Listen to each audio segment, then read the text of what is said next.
I'll take it with you as best he does.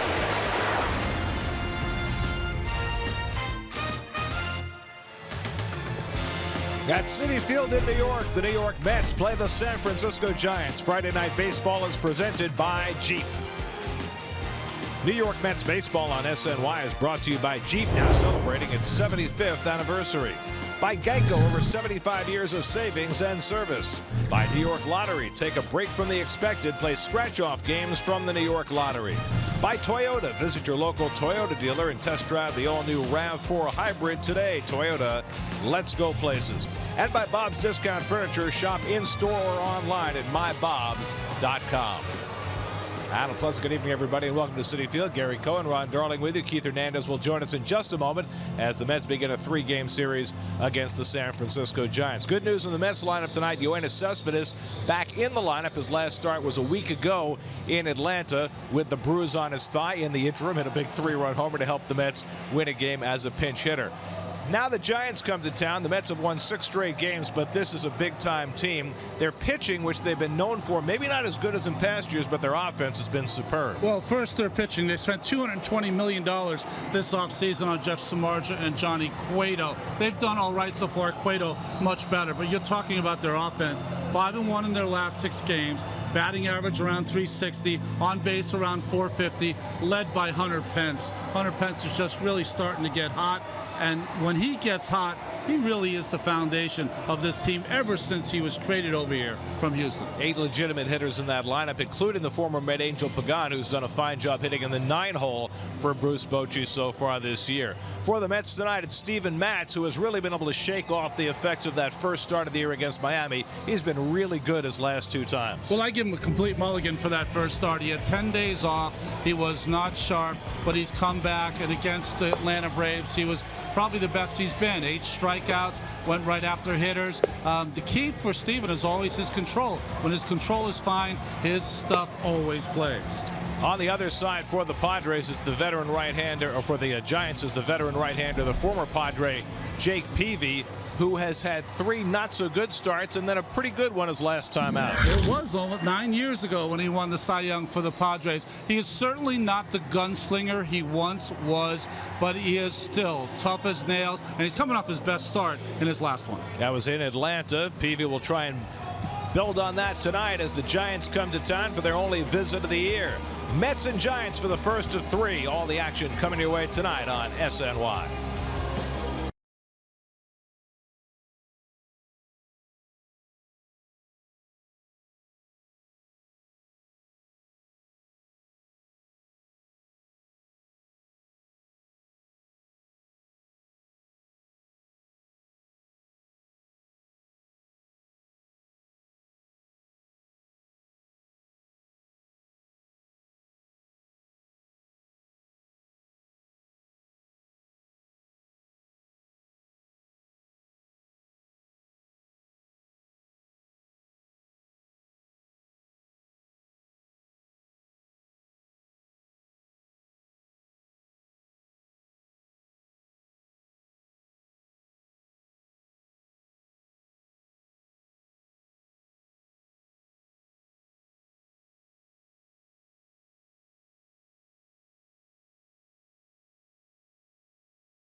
SNY is brought to you by Nationwide. Nationwide is on your side. Speak with James Finaro in Bethpage or Stephen Principe in East Meadow today.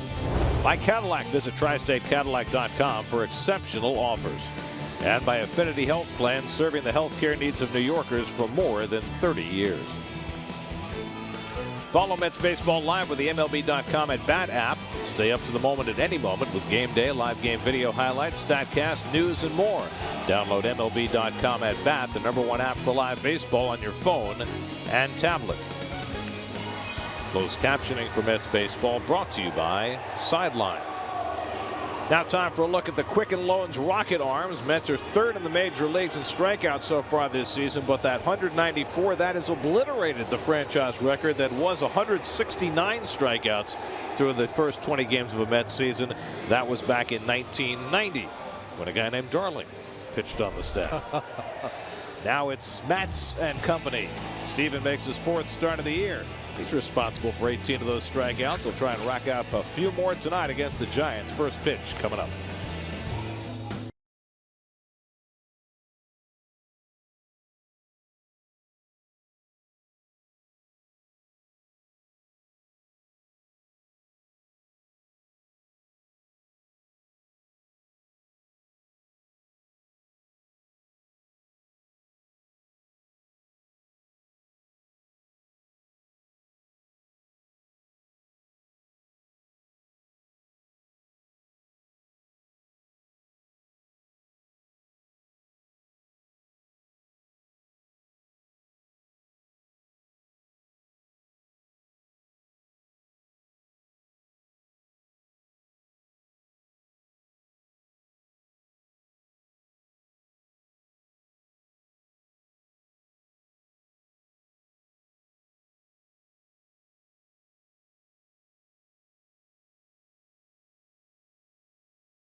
A close-up view of Steven Matz.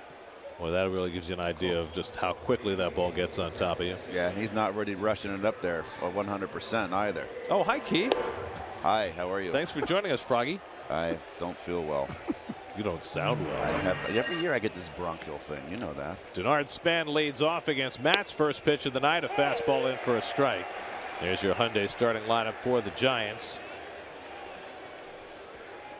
With Buster Posey, who had a day off Wednesday, so he's had 2 straight days to get ready for the Mets. He's sitting in the cleanup spot. Span hits the comebacker. Matz has it, and that's the first out of the night. Matz, good athlete, jumped all over that. Land Rover stats as Matz is going to start this game in the rain. Those 3 starts, he gave up 7 earned runs in his first inning and 2/3. After that, only 2 earned runs in his last 19 1/3. Well, the weather forecast was that it was supposed to start raining lightly about 7:15. It arrived about 5 minutes early. You guys have this down to a science, you weather people. Fairly precise. Yes. Here's the St. John's product, Joe Panic. And he takes a fastball for a strike. The Giants have got some left-hand hitters who've hit lefties awfully well. Panik, one of them. He's hitting .394 against lefties. The Giants have seen a lot of left-handed pitching early in the year. This is already their 10th left-handed starter they've faced. Belt is the other one who hits lefties pretty well. Gregor Blanco, who's not in the lineup. Panik had a really good year last year, curtailed for the last 2 months because of a fracture in his back. He's all better now and off to another good start. Really has established himself in short order as a very valuable second baseman for the Giants. You look 1 through 8 in this order, and a sort of 1 through 8 since they have the pitcher batting 8. There is not a weak spot in this San Francisco lineup. And I think Panik is a little bit like the Mets' Conforto. I don't think he's as good a hitter as Michael Conforto, but the same knowledge of the strike zone, same balance. Lefties or righties don't matter. 2-2, slapped down to third, giving ground his right. He can't make the play, and Panik is aboard. Would have been tough for David, back on his heels to throw out Panik, even had he secured it, and they'll score that a base hit. Tough in between hop here. Actually, it's a long hop. He just missed it. He got it in the glove and just clanked it. It happens. So a 1-out infield hit for Panik, and now Matt Duffy, who finished second in the Rookie of the Year balloting in the National League last year. Hit .295 with 12 home runs as a rookie. Bruce Bochy moved Duffy up to the 3-hole last Friday, and he's been hitting since he was elevated. Well, they've averaged over 6 runs per game in their last 6, so the Giants are starting to get hot. They always seem to be hot when they play the Mets, right? Well, the Giants have won the season series here at Citi Field, the one series they play here each year, each of the last 5 seasons. Of course, 3 times in the last 6 years, the Giants have finished the season as World Series champions, and this being an even year, they probably feel they're due for another one. It makes them dangerous.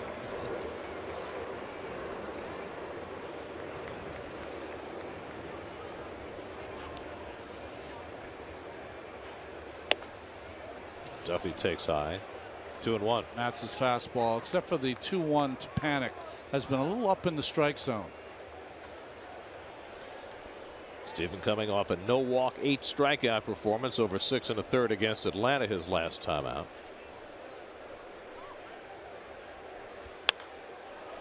Duffy fouls off the fastball. 2-2. And we'll take a look at your Mets Lexus defense. And everybody's had a day off. Curtis Granderson had 48 hours off. He's out in right field. Walker and Cabrera, they continue to be the only 2 Mets to play every game this season. Plawecki, of course, we're going to see a lot of him with Darno on the DL. Jacob deGrom, the year he won the Rookie of the Year, who finished second. Billy Hamilton, who finished third. Matt Duffy.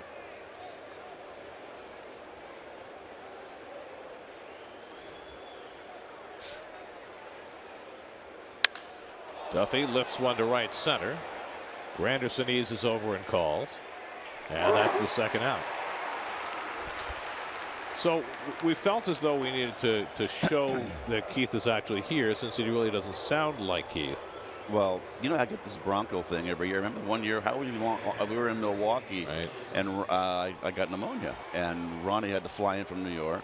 I had this flight from hell going back to Philadelphia to Islip with 103 fever. Oh gosh. We'd just like to know how you're treating this ailment. Lots of tea, lots of liquids, right? Usual stuff. I'm no different than anybody else. I don't know. When you used to play, you used to take 5 at bats through this problem. I would. Yes, I would. Absolutely. It was a 4 for 5 kind of a night. I always had good days when I was sick because I always concentrated more. Buster Posey at the plate with 2 out and a runner on. Well, I'd be happy to step aside if you anticipate that happening. Excuse me. Sorry, folks. I'll be on my cough button tonight. You just take it easy. We're here to pick you up.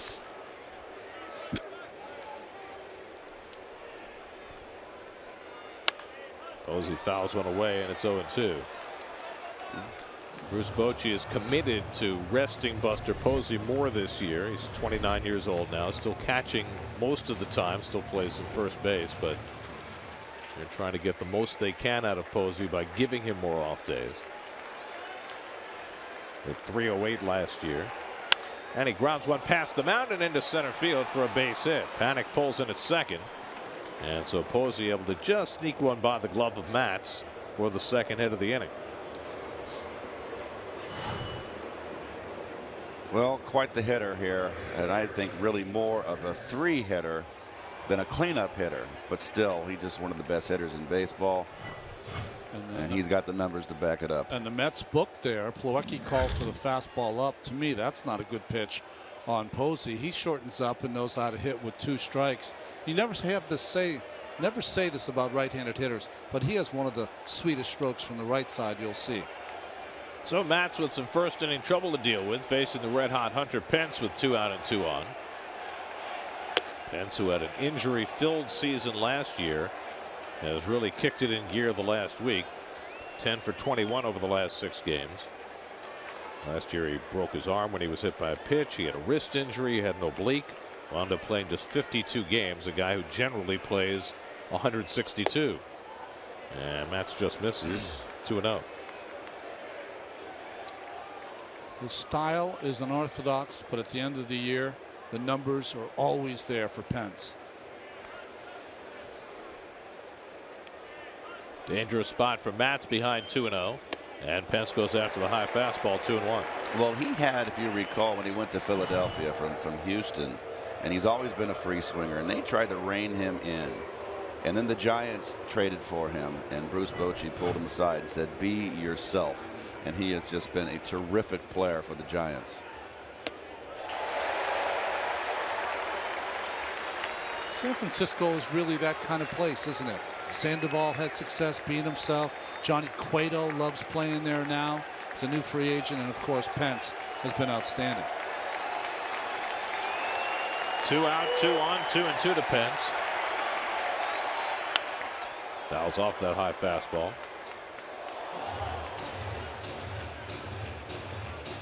Pence now 33 years old, just 2 home runs shy of 200 for his career.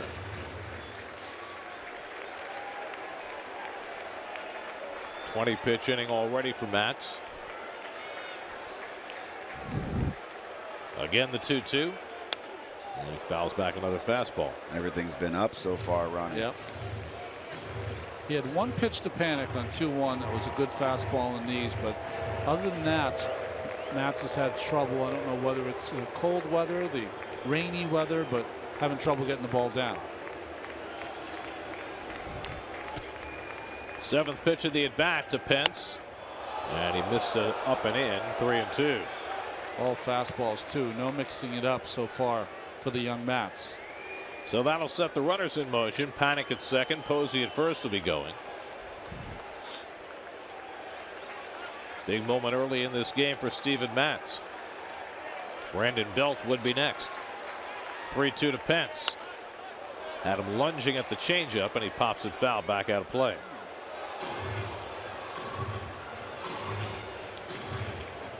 You know, this is the first time for almost all of these hitters to see Steven Matz, so he'll be able to get away with some mistakes maybe early, but they'll pick up on it as he goes. This will be the 9th pitch of the at bat to Pence, and he hits it sharply, but right at Cabrera. Handles it cleanly. Side retired. 2 hits, but 2 left. And well, Keith, we hope he can. What happened well to my soon. tooth? Jeez, see what happens when you go out with a lame.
starting lineup.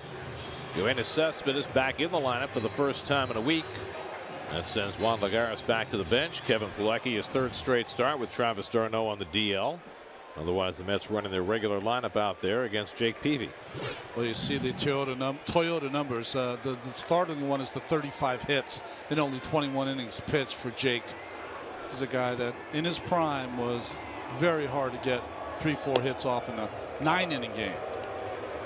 Curtis Granderson had most of the day off on Wednesday. He did have a pinch hitting assignment. Last 11 games hitting .349, so he has really been cooking as the Mets have gotten hot.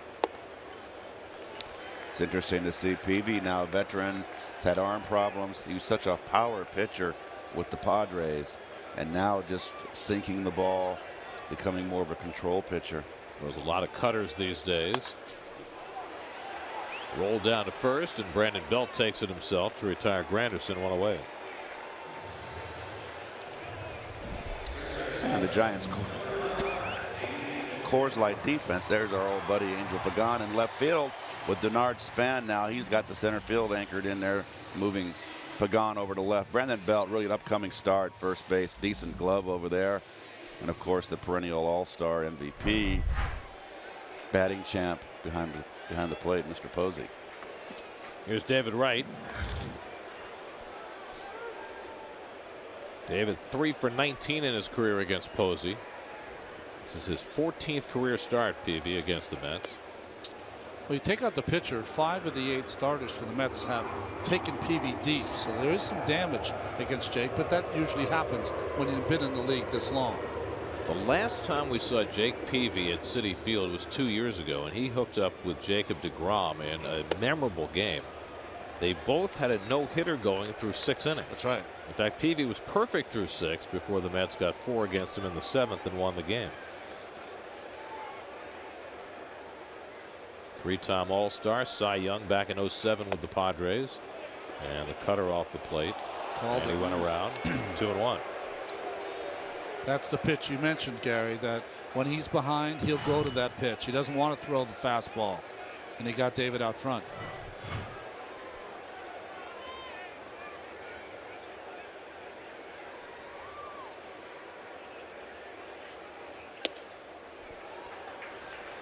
Jake pitched well against Miami his last start. That was last Saturday. Went 7 strong innings, gave up 2 runs. That was the last game the Marlins lost. Of course, the Marlins suffered a much bigger loss than a game last night. We'll talk about that in a little bit. 3-1 coming to Wright, and it's off the plate. A 3-1 cutter that misses, and Wright's aboard with a 1-out walk. That's 12 walks that David's drawn this year, the most on the team. See, he's on the side of that baseball. That's what makes it cut. All that pressure on the outside part cuts across the plate, and despite the tracking there by Posey outside for a ball. So Michael Conforto will come to bat with a man on. Conforto just tearing it up right now. Top 10 in the National League in both on base and slugging. Had a 2-run double Wednesday night that helped put away the Mets' 6th straight win. And that was after 3 fruitless at bats. And a lot of people were talking after the game about the fact that Conforto, even with all the runners that he left on base those first 3 at bats, never changed demeanor. He has one idea when he comes to the plate, and that's take a good at bat, and he doesn't let one seep into the other.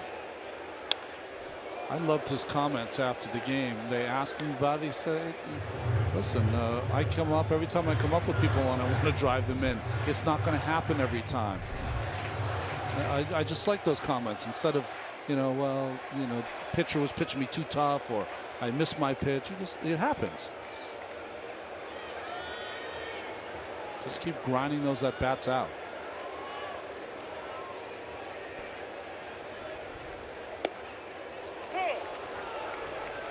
Nothing in 2 to Conforto. And that's what I like about Conforto so far. He's willing to go 0-2. A nice backdoor slider knees. Not a good pitch to hit. Willing to spit on it and even go 0-2. He's very, very patient. How about not moaning and groaning to the umpire on every pitch? Right at first and 1 out. 0-2 from Peavy. And he bounces it. Nice stop by Posey. 1-2. The lefties have been giving Peavy trouble this year. They're hitting .439 against him coming into this start. He had a start in Colorado that, well, I guess it's the Coors Field nightmare, right? He gave up 10 extra base hits, which ties the most extra base hits any pitcher's allowed in a game in the last 60 years. I hope that's a month. It's a nightmare. Especially early in the season. Just kills your numbers. 1-2 to Conforto. And he taps one back to the mound. It came off his leg, a foul ball. Boy, it tied him up right there with that slider inside. Good shot there. Little dot just keeps boring in. But he gets a piece of it. Yep. Stays in the at bat. Came off his toe. You know what happens when you give up 10 extra base hits, though, Gary? You don't have to do your running in between starts because you do it by backing up the bases for 2 hours. 6 doubles, 3 triples, and a home run in just 4 innings of work. Wow. That's hard to do. There are going to be a lot more triples at Coors Field this year, too. Here's the 1-2 coming up and in because they put up those higher fences in right center field. So balls that were home runs in the past are now, there could be a lot of 3-base hits. Being called the Bridich barrier. Brydick barrier. Their general managers, Jeff Brydick. Doesn't exactly roll off the tongue. It doesn't exactly. That's why I'm giving you the heads up. Not exactly like Tal's Hill. I'm giving you the heads up. You got 2 weeks to get on it.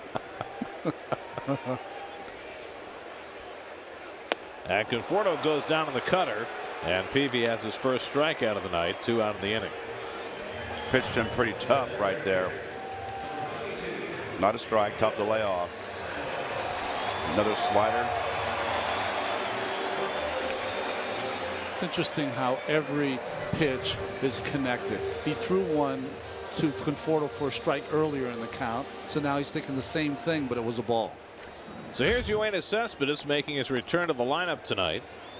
This will be more than a cameo for Yoenis. At least he hopes so. He was on the field for about 17 seconds on Tuesday night. He had a 3-run pinch hit home run on the first pitch he saw.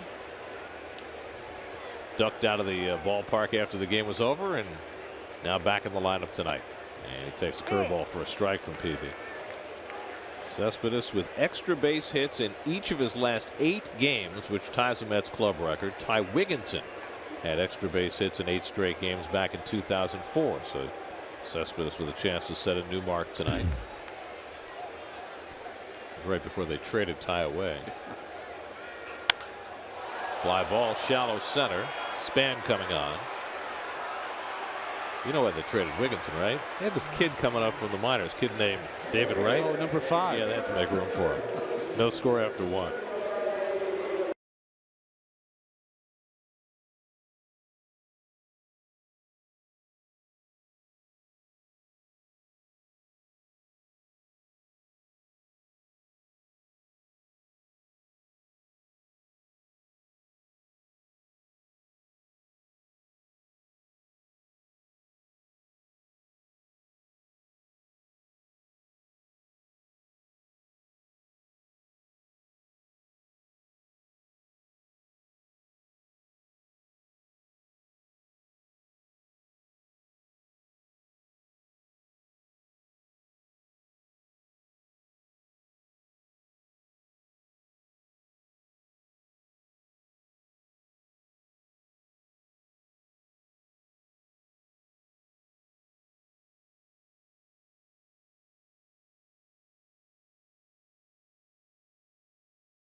Second inning, Brandon Belt leads off against Steven Matz.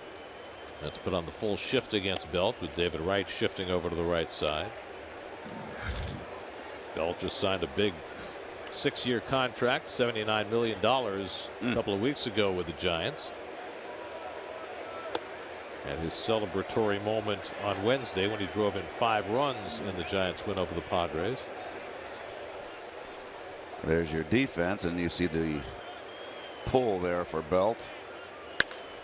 Even against the left-handed pitching, they play the pull, which I find interesting.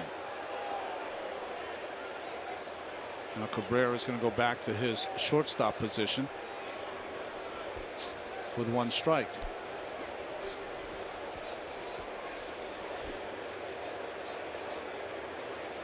And Belt trying to bunt his way on with the left side completely open.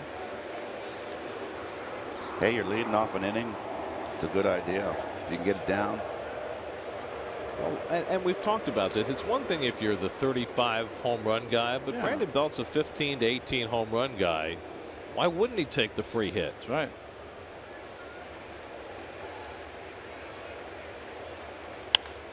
Smacks one foul. Now Belt, a guy who's just coming into his own. 280 last year, 18 home runs. Brandon Crawford, who also signed a long-term deal recently with the Giants, waiting on deck. So they're securing their core for the next few years. Check swing. Did he go? He did not. 3-2 to Belt. So a lot of pitches for Steven Matz early in this game, through 24 in the first inning.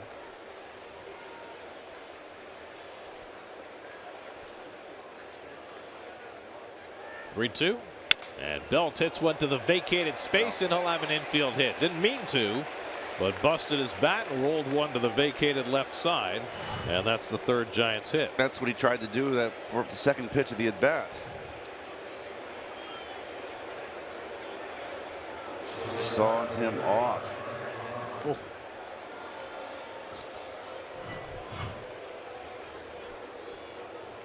So the Giants have the leadoff man on, and the number 7 hitter Brandon Crawford coming up. Crawford so far this year has struggled against the lefties, hitting just 130. Had his career year last year. Finally became the hitter they thought he would, to go along with his Gold Glove defense. 21 home runs last year, 84 driven in. That got him a brand new 6-year, $75 million contract. Now the Giants have been hitting the pitcher 8th regularly, and Jake Peavy is on deck.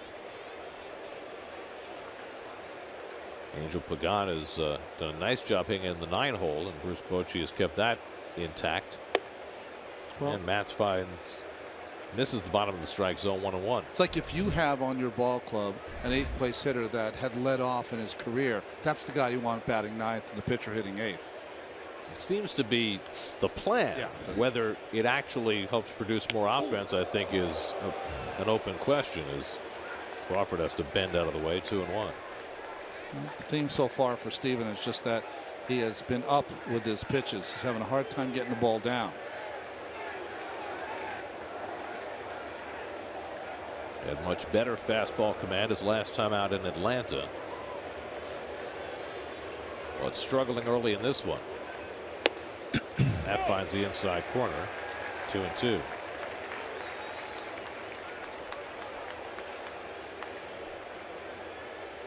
A little easier to go right after guys when there's a little less meat and potatoes in the lineup, you know? There goes Belt. Crawford strikes out. Plawecki's throw. Got him! Strike him out, throw him out, double play.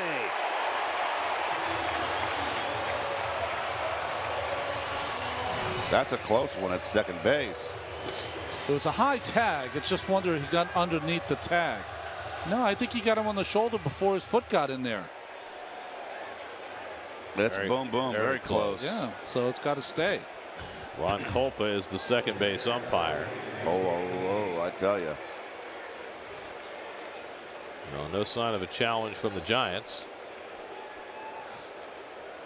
So it goes as a strikeout, caught stealing 2-6, 2 out and nobody on, and now Peavy will bat. And, part of that, I think, if it's a close enough call, if you're Bruce Bochy, You got the pitcher coming up next. You don't want to waste your challenge in the second inning on a 50-50 proposition. Of course. And have you noticed, instead of taking the throw from the catcher 3 feet in front of the bag, Cabrera takes it right on the bag, lets the ball travel. Strike 3 called, and that gets matched through the inning. So back-to-back strikeouts for Steven.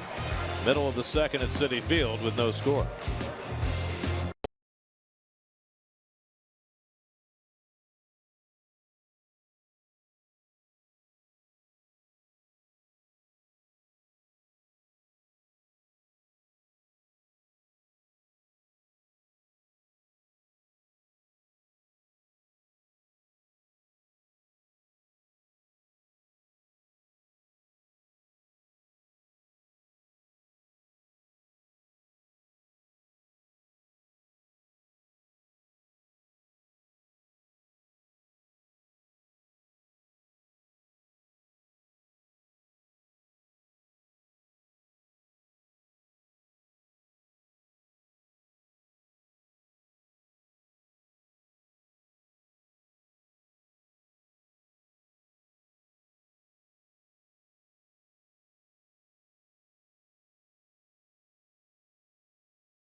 Bench coach Dick Scott after his fine throw to complete the strike him out, throw him out. Well, there's the 2 catchers. D'Arnaud on your right, and look at the difference in release. Similar pitches. Lucas Duda leads off in the home second and takes outside from Jake Peavy. It's interesting watching Plawecki throw because he doesn't really fire out from behind the plate. He's more standing tall when he releases the ball. Yeah, he kind of flicks it out there, but it's got carry on it. He gets up and yet still gets rid of it quickly. He kind of gets the angle like pitchers do, gets on top of it. He throws more from on top. D'Arnaud throws a little more from the side. So far, Plawecki has enjoyed success. That's 5 of 8 now that he's thrown out to start his season. D'Arnaud 3 of 17. Give Lucas the hit sign here. 3-0 to Duda with Walker on deck, and he takes a strike on the inside. Didn't want to swing at that. The red hot Neil Walker has today and tomorrow to set a Mets club record for home runs in April. Well, that's a good pitch. 3-1, little cutter on that outside part. You know who owned that pitch? Roy Halladay, when he was pitching for Philadelphia. If he was behind a left-handed hitter, little cutter on the outside part for a strike anytime he wanted it. He was throwing a little harder than this. Yes. So. Duda has a home run in his career against Peavy, and he takes outside ball 4. So Peavy issues his second walk. That equals the total he had given up in his first 4 starts. Brooklyn Cyclones tickets go on sale tomorrow at 10 a.m. The 2016 schedule includes opening day Friday, June 17th, plus popular bobblehead nights including Michael Conforto, Lucas Duda, Wilmer Flores, postgame fireworks, and more. For tickets, visit brooklyncyclones.com. Here's the incredible Mr. Walker. No doubles, no triples, 9 home runs. And by the way, that's a Mets club record. I didn't know this one they kept, but it is. And he thinks about a bunt, Peavy diving after it, thrown from his knees, but too wide. So they gave Walker the left side of the field, and he takes advantage with a bunt hit. The issue here, Keith, is that Peavy's got a Gold Glove. He is a great fielder, and he almost comes up with this play. He had time to, with a good throw, to get him at first base. Won his Gold Glove back in 2012. It's a heck of a play, because if he doesn't make that play, Walker's going to walk to first base. So it was a great effort. Couldn't square himself up on that one knee. So a walk and a bunt hit have the table set. And, you know, for Neil Walker, that's a guy who's hitting home runs, who understands the kind of player he is. He's a team player. He's a winning player. Cabrera at the plate. Third baseman Duffy in on the grass as though he's expecting a bunt from Cabrera. It'll be hard to imagine. And the off-speed pitch for a strike. Playing it for the pull on the infield. Shortstop way up the middle, Crawford. Got Kevin Plawecki, the number 8 hitter, on deck. A very shallow outfield, particularly in left field. Pagan playing extremely shallow.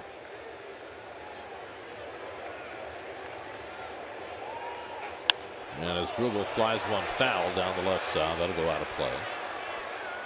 0-2. You know, it's amazing, guys, is that the older the pitcher is, the more the fingers are painted of the catcher. Sometimes you see, like A.J. Przinsky had just his nails done. Buster Posey, it's almost all the way up to his knuckles. Well, Peavy's always had terrible eyesight. Yeah. He's worn contacts or glasses since he was a kid. They even got the white powder or whatever it is on his. Well, he's got the green nails and the white powder.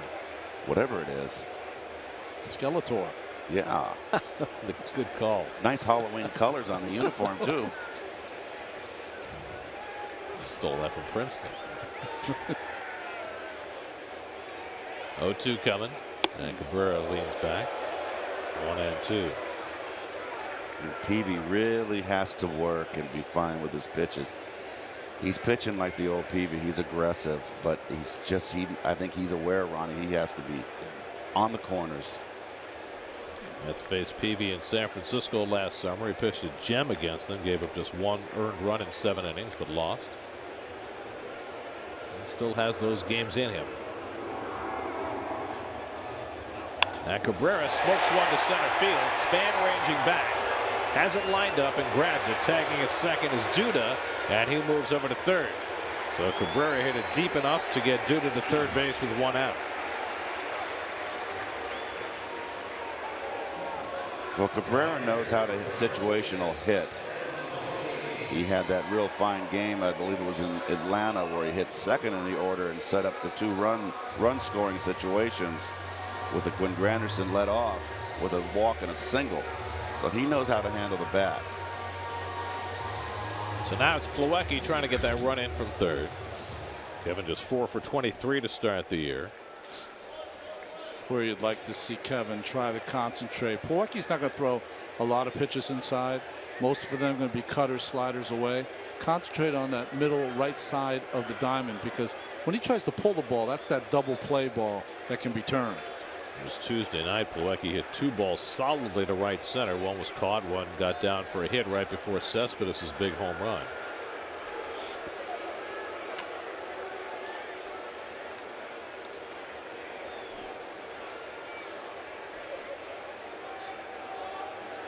Dude at third, Walker at first with 1 out.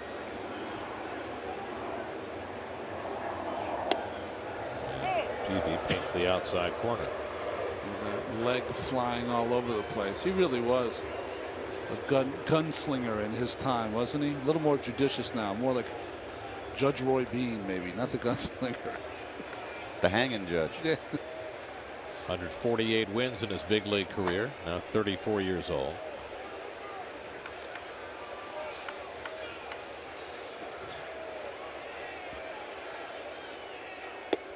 Plawecki lays off the cutter. Oh, they say he swung. Wow. That's twice now Paul Nart. So you know, just like the strike zone, some umpires have a bigger strike zone. Some base umpires have a more aggressive in calling the check swing. So that puts Plawecki in a 2-strike hole.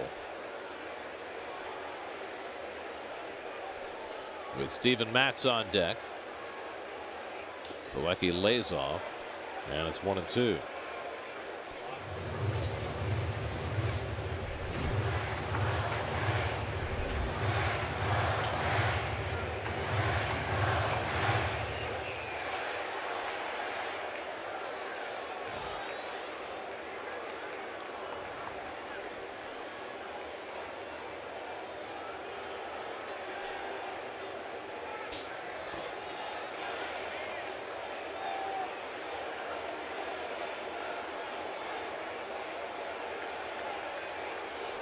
One-two coming, and again Plawecki able to lay off the breaking ball. 2-2. And this is by design from PV, Ron. He's trying to get a strikeout without throwing a strike ahead in the count. Or if Plawecki tries to pull it, it's going to be a ball on the ground. He's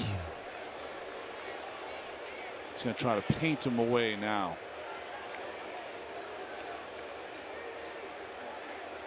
2-2 to Plawecki. And he flies one foul. That'll go out of play.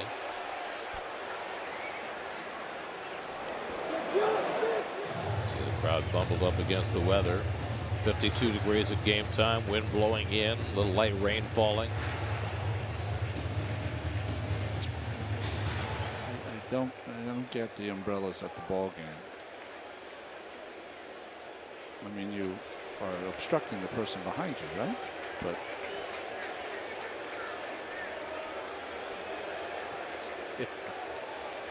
don't you hate those people with big umbrellas in front of you and you're trying to watch a game? How about reclining on the airplane? Strike 3 called. Peavy set him up and got him looking at a fastball for the second out. I was waiting for that fastball in after everything away, Ron. And well, this is good pitching right here. Yeah, well, he had taken the slider, so as a veteran pitcher, you got to say to yourself, I can't take a chance on another slider. Can't go to 3-2. So let's see if you can dot him inside, and he did. He made the pitch. So Plawecki couldn't get the run in, but Peavy's not out of the woods yet. He has to face Steven Matz, who's 5 for 16 with 5 RBIs in his big league career. Makes him a lifetime .313 hitter. First and third, 2 out. And he goes after a first pitch slider, 0-1. How many first pitch breaking balls have we seen against this Mets pitching staff when they're up to bat? And it's going to only get more. Duda at third, Walker at first. Well, both these teams have pitchers who can hit. Peavy's off to a fast start. Matz lays off, a ball and a strike. The inning began with a walk to Duda. Walker with the shift on laid down a bunt and beat it out. Cabrera flied out. Plawecki struck out, and now Matz trying to pick up the run with 2 out. Steven Matz, a one-time high school first baseman. Takes a fastball that misses low and in. 2-1. This is the one thing that I've noticed about the Mets pitching staff when they hit. It's Grandy Waits on deck. They've got a really good eye too. I mean, they don't go up there just swinging. They are looking for a pitch to hit. Matz showed us in his first start. He's got some potential to right center field. He likes that gap. He certainly caught people's attention in that first start against the Reds last year. 3 for 3 with 4 RBIs. Well, he got himself in a little bit of trouble here at 3-1 now, and Matz has got himself in a fastball situation. Don't want to walk Matz with Granderson in the on-deck circle. At certain times in a game as a pitcher, you just got to groove it and just hope he hits it at someone. And Matz fouls it off. Threw a little sinker up there, though. That had a little bit of sink on it.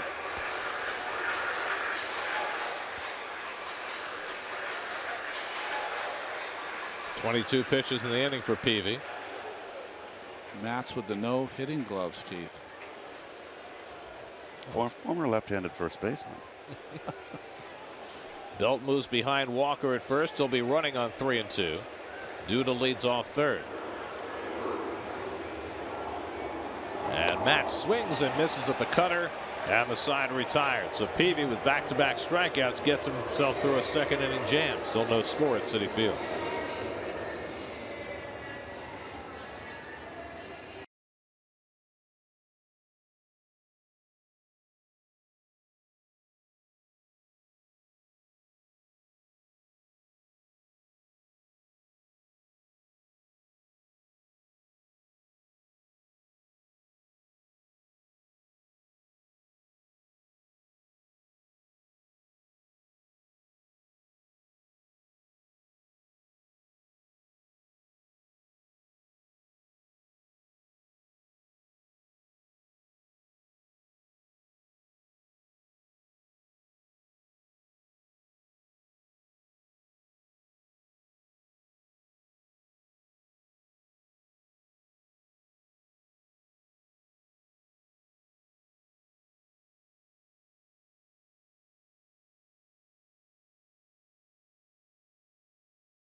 Family Sunday, May 1st. Hey, that's this Sunday. Watch the Mets take on the Giants at 1:10.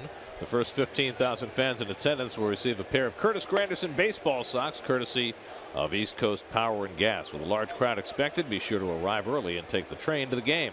For tickets, visit Mets.com/Family Sundays.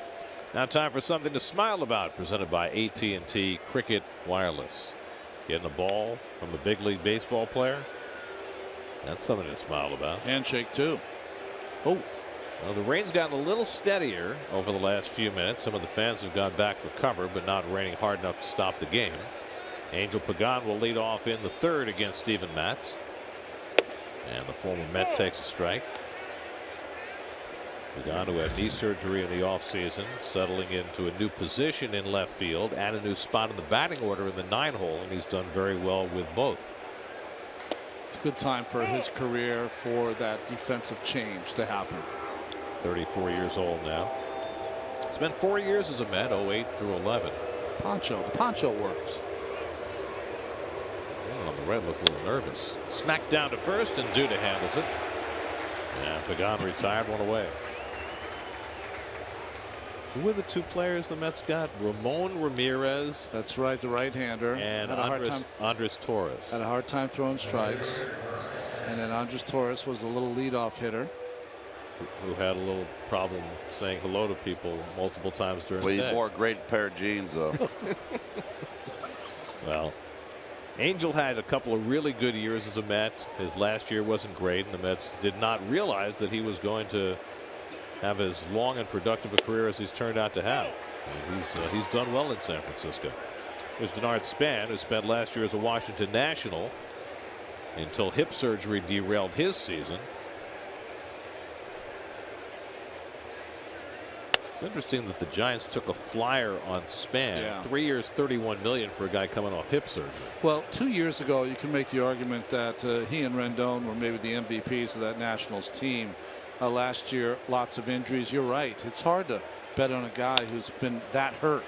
And he finds the hole on the right side. And Span has a base hit. But for all of us that watched him against the Mets when he was a National, I mean, that's what you usually saw, base hits from Span. Well, that's 4 hits against Matz, and none has been hit particularly hard. Joe Panik had the first one. A ground ball down to third that David Wright backed up on. So Joe Panik who has hit safely in each of the last 6 games he's played against the Mets. Hit over 400 against Mets pitching last year. One of 4 players who had over 20 at bats against the Mets and hit over 400. The others were Jason Hayward, Andrelton Simmons, and D. Gordon. Huh. And I don't know about you guys, but it was so disappointing to wake up this morning and hear the news about D. Gordon being suspended for 80 games. Well, I just you know, what has happened is that you're going to have to find out how monetarily to make this not happen anymore for the players, because you can, let's say, okay, that D. Gordon has taken something for a while. Well, he's gotten a $50 million contract because of that. He'll lose what, $1.3, $1.3 million this year because of the suspension. Makes you wonder. Batting title last year, is that tainted? A 4-game sweep by the Marlins while he's able to still play. Well, that Justin Verlander was up in arms about that, about the fact that players are able to play while they appeal these suspensions. It's popped up. David Wright might have a play over near the railing and just quite enough room. And you know, the 2 cases that have come down in the last few days, Chris Colabello and D. Gordon, you know, you look at them and we don't know. All we know is that they each failed a drug test. Yeah. But you look at the arc of their careers, with Colabello having been a guy who couldn't get out of independent ball and then all of a sudden becomes a big leaguer. D. Gordon, who was basically a backup player with the Dodgers and now has become a batting title holder over the last few years. And it really makes you believe, whether it's true or not, as you say, that they've probably been using for a while to get them over the hump in their career and get them to this point. And it's only now that they're failing tests because maybe the testing's getting a little better. Yes, well, I think that's the issue. We always assume, because people tell us, that the players are ahead of the testing. That might not be the case. Out to center field, Cespedes right there. And you know, if you hear it enough, what did D. Gordon hear as a player all the time? He's too thin. He can't play an entire season. He needs to be stronger. People always think that you know, PEDs are for power. They're performance enhancing drugs, not power enhancing drugs. They give you the ability to play better than you can. Well, they make you infinitely bigger and stronger, get the ball further, but also strong enough to last the season. And they have an effect of an amphetamine too, so it's 2 for the price of 1. Well, it's going to be up. It's going to be up to the Players Association and the players within the Players Association to make this better. And the reason I say that is I hear some fans say, "Well, we don't care if the players use performance-enhancing drugs. Let them all use them. We don't care." Yeah. And that's fine for the fans, but for the players, every time you get a player who's using performance-enhancing drugs, he's taking money out of the pocket of a player who's not. That's right. And it's not cheating. And it's up to the players to make it to the point where it's not worth it to do that. I saw a tweet from our good friend Vic Black. He said, "I'm down here trying to rehab, and guys are testing positive. Classy move, guys." That was his tweet. Mm-hmm. Well, you know, I like what Verlander says. I like what others say. But it's going to take more than a couple of players. It's going to take some real monetary action. And what I mean by that, a guy like D. Gordon, who's on a $50 million contract, you test positive, it's voided. And if you come back, you play for the league minimum. And then you got to play for a year. And if you test negative for a year, then you can negotiate a new contract. How about that? Are the players ever going to agree to that? No. They'll never agree to that. But that's about policing their own and protecting themselves. I mean, the other part about it is that, you know, the union is very protective of these players who fail drug tests. They seem to back them more than sometimes they back the players who aren't cheating, and that's got to change. I understand the gains that the players have made in collective bargaining, but eventually, if guys are cheating and taking money out of your pocket, you have to protect yourself from them. I think it's going to have to be, Gary, where it's you really hurt your team as well as yourself in the wallet, and that is a full year suspension, and you lose a full year's salary. That's a start, Keith. That's a start. So that's just the way it is, and that way you really hurt your team. And if you get caught in August, well, guess what? It's going over to the next year. You're going to lose a year's salary. You really got to make it hurt. 2-2 to Duffy. Little looper into shallow center. That'll fall for a hit. Span's going to go first to third. And so the Giants have runners at the corners, and Buster Posey coming up.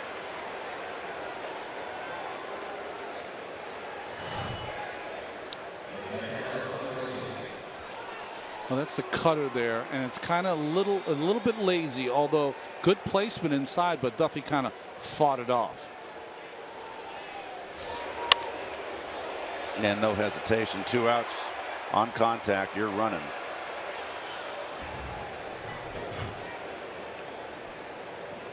So the Giants now with 5 singles against Steven Matz.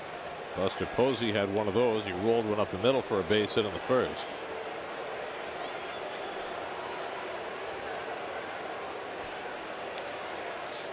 First and third and 2 down. And Posey takes inside. Plawecki mishandles it. And the runner at first base, Duffy, went halfway and then stopped. Wow. Perhaps, I don't know, was he trying to draw a throw to try and steal a run? No, he's got to get in scoring position. Yeah. This is a major error in judgment. He's out there. He had it. Easy. Just a misread by Duffy there. He didn't know what to do.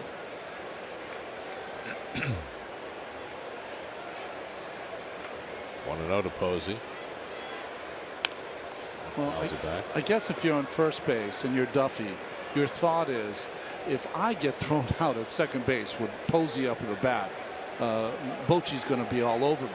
Still, you don't. You can't think that out. Yeah, you're right. You're right. You got to get in scoring position. The base hit would be 2 RBIs, 2 runs on the board.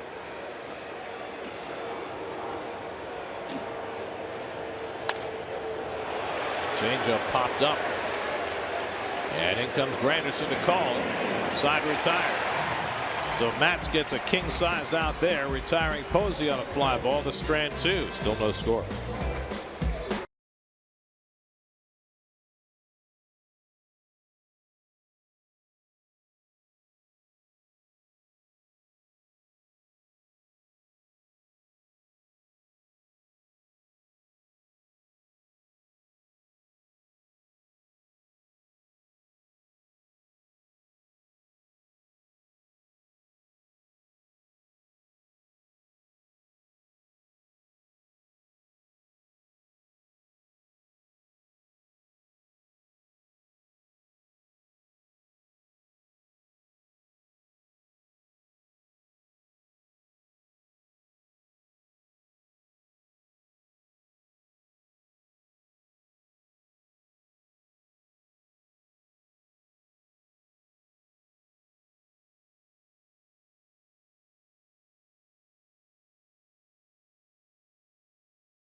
Better now. Yeah.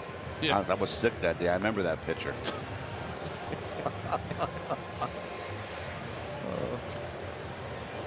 You could win a $25 gas card. Just follow SNY on Twitter during the 5th inning of tonight's game for details on how to enter the SNY 5th inning sweepstakes presented by Tri-State Ford. Second time around the batting order for the Mets as they come up in the bottom of the 3rd against Jake Peavy. Curtis Granderson grounded out to first base his first time. That's got the first 2 men on against Peavy in the 2nd, but couldn't bring a run around. Reload.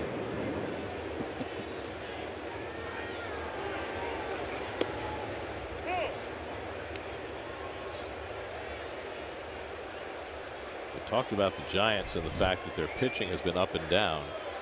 The Giants starters have thrown more innings than any staff in the National League so far this year.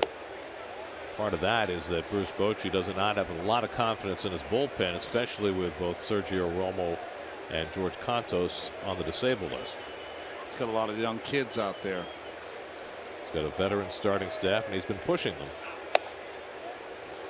3-1 to Granderson. We're not going to see the two new acquisitions for the Giants in this series, Johnny Cueto and Jeff Samardzija. Matt Cain, who's been struggling, goes tomorrow, and their ace, Madison Bumgarner, Sunday. Good eye. And that's inside, ball 4. Granderson waiting for the call from Gabe Morales. And the call was ball 4, second straight leadoff walk for Peavy. 3 in the game now for Peavy, who usually has impeccable control. He had walked just 2 batters in 21 innings over his first 4 starts. You know, for our younger fans out there, when Jake Peavy was with the Padres and won his Cy Young, he was a little Jake Arrieta-like, and that's how hard he was to hit. Great slider, great movement. Bulldog. David Wright drew a walk his first time up.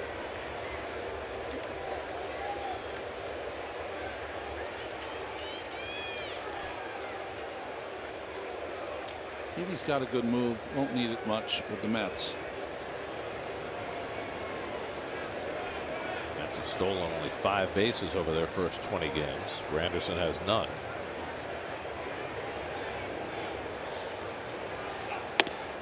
What the Mets have been doing is hitting scads of home runs, 28 of them in their last 12 games. In fact, the 30 home runs the Mets have hit in their first 20 games is a franchise record.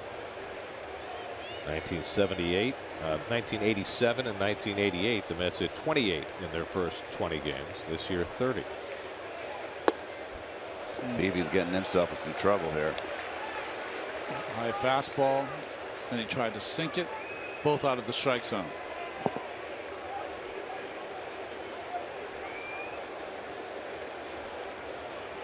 Well, Conforto waiting on deck.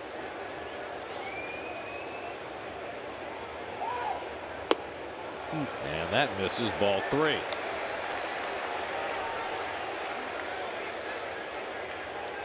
When you've lost something in your repertoire as a older pitcher, Conforto on deck, you try to be so precise. You try to throw breaking balls behind in the count. If you don't have your control, it puts you in harm's way all night long. Well, he's been nibbling the whole game and getting himself in trouble, and sooner or later, you know, it's hard to keep that up for 100 pitches. Dave Righetti, the longtime Giants pitching coach, keeping tabs on Peavy. 16 years as the pitching coach. And Wright takes it high, ball 4. So back-to-back walks to start the bottom of the 3rd. And 4 walks in 2 innings plus for Jake Peavy. Peavy was accustomed to that. Peavy was asking Morales there, where is that pitch?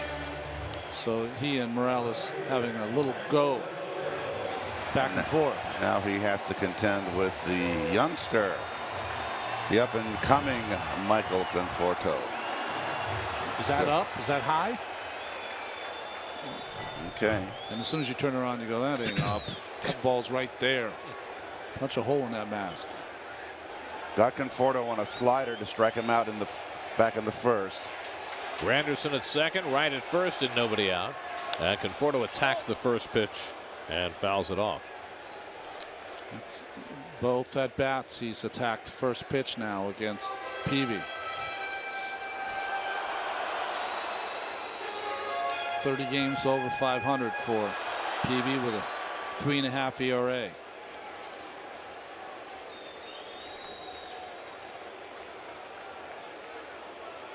Something less than a full shift against Conforto with 2 men on.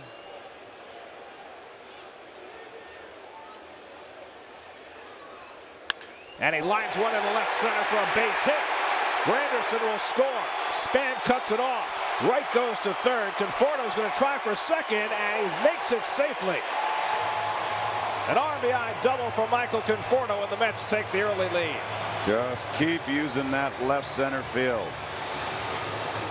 He can hit. This is a bullet, little backdoor slider, gets it out over the plate. Hits it right where it's pitched. A little bit of confusion on Conforto's part here. Granderson's going to score easily. Well, it was a bad play by Span because Span needed to throw the ball to second base. He did not. That's where the confusion came. Conforto hesitated between. Right, he hesitates. I'm wondering what it was. He wasn't looking at David. He's got to go. That's a double. So the Mets cash in one of those PV walks. Now it's Cespedes. 5 straight games with a double for Conforto. Infield back. Second and third, nobody out. And Cespedes takes the breaking ball in the dirt. Peavy's in trouble if he's going to throw the breaking ball to Cespedes. He just is such a good breaking ball hitter. And I'm telling you, as good a breaking ball hitter as Albert Bell. I remember facing with Cleveland. Not only does he hit it, but he hits it for pop. Cespedes fly to center his first time up. Chases the cutter off the plate. 1-1. He got Cespedes before to pop up to center field on the fastball in. Let's see if he tries to do that again in this at bat.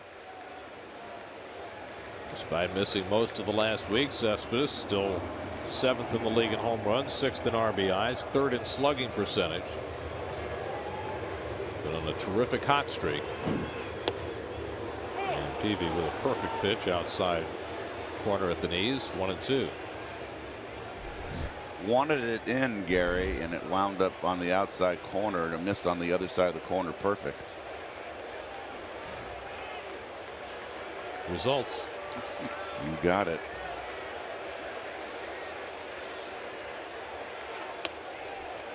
I remember where Brandon Belt is playing. Can he get back to first base with a ground ball?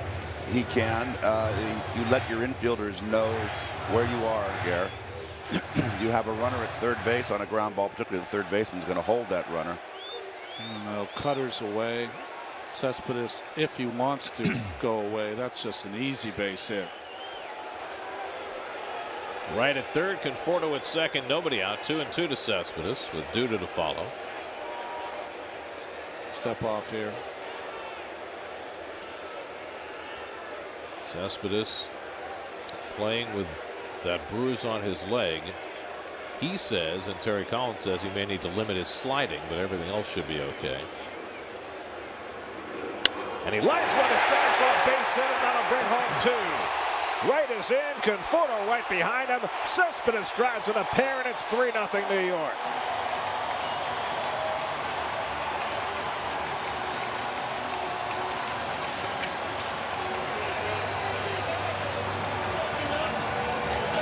Stay away, hit it away, huh, Keith?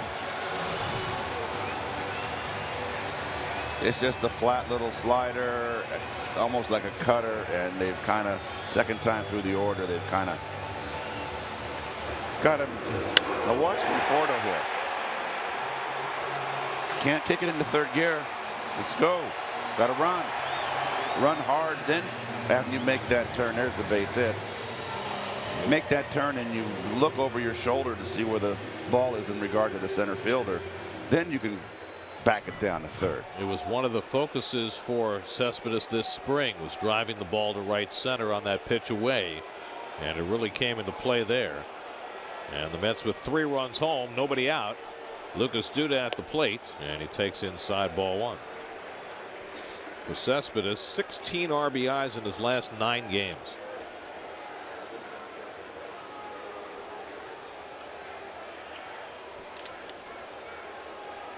Duda walked his first time up. One of 4 walks Peavy's given up. 2 of them have scored in this inning. And he finds the inside corner, a ball and a strike. After that base hit by Cespedes, Dave Righetti paid a visit to the mound. No action as yet in the Giants bullpen, but it has not come easily for Peavy right from the beginning.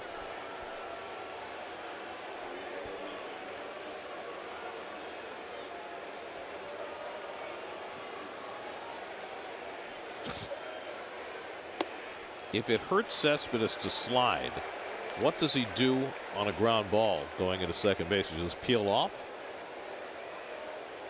You can slide. Can you slide on the other leg? I know it's a little bit. He said he usually slides on the right. You can peel off. Not try to break up too, is what you're saying. But you have to. But if it's late in the game, it's a tight game. Yeah. You know. Well, that's Terry Collins' biggest fear is that, he aggravated it sliding in Atlanta. He doesn't want him to do it again and lose him for another week or two. Lucas could hit it out of the park and make it easier. It would certainly help. Neil Walker waits on deck. 2-2 from Peavy, and Duda lays off. Full count. I have this theory that certain pitchers, as they age, if they have a certain personality, and Jake Peavy to me is one of those guys who has a frenetic gamer personality, it's really hard as you go further into your career to back it all the way down and become a touch and feel kind of pitcher. Become a breaking ball pitcher. Yeah, his way of pitching is to be aggressive, and it's just the opposite tonight. Mike Broadway up in the Giants bullpen as Peavy continues to struggle. Cespedes at first, nobody out with a 3-2 count to Duda. Run him.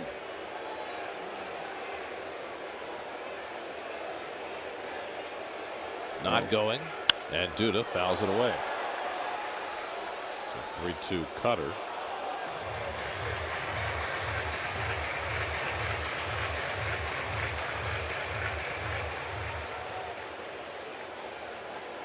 Peavy's throwing 23 pitches in this inning and still looking for an out. And working very slow. The Mets have just put the pressure on him this inning.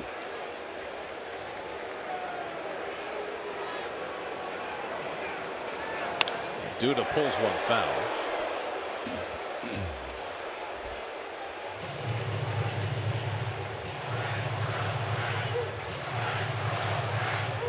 Well, he had 3 rough outings in a row to start the season. Turned in a good one against Miami last time out, but this one not going well for Jake Peavy. 8th pitch of the at bat coming to Duda. And Lucas fouls off the cutter. Still 3-2.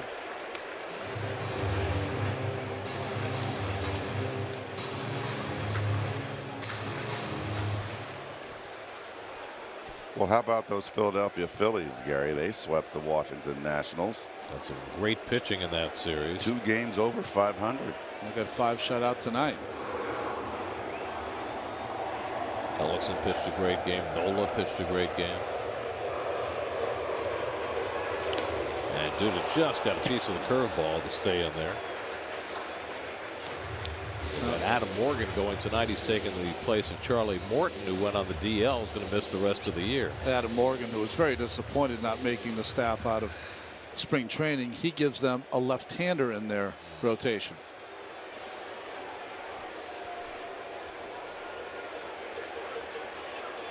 This will be the 10th pitch of the at bat from Peavy to Duda.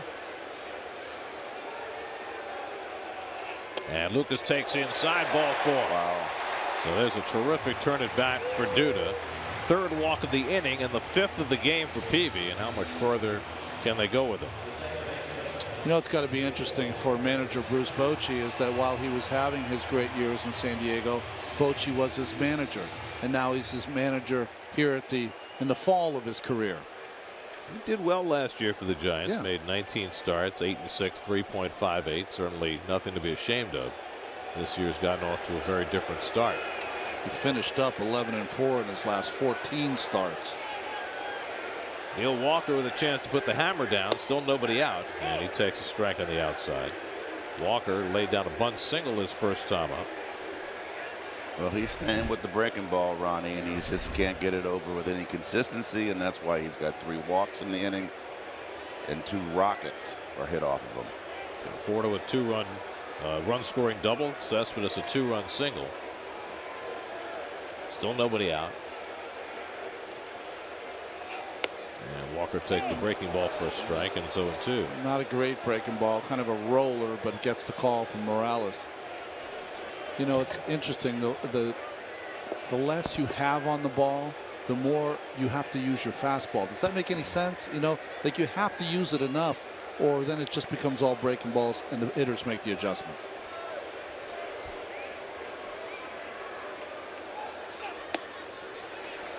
Well, we saw him pitch backwards effectively to Plawecki in a key at bat in the last inning, right? Set him up with breaking stuff and then got him looking at a fastball. And that's what he could do here, especially inside.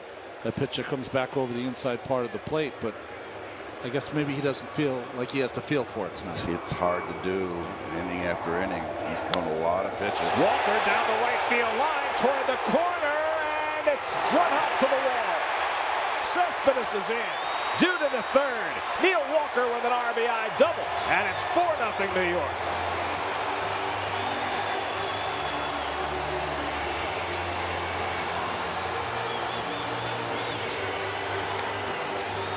First double of the year for Neil Walker.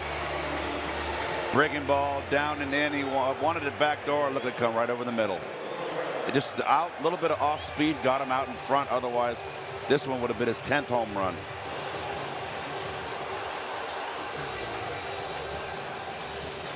And that's going to be all for Jake Peavy.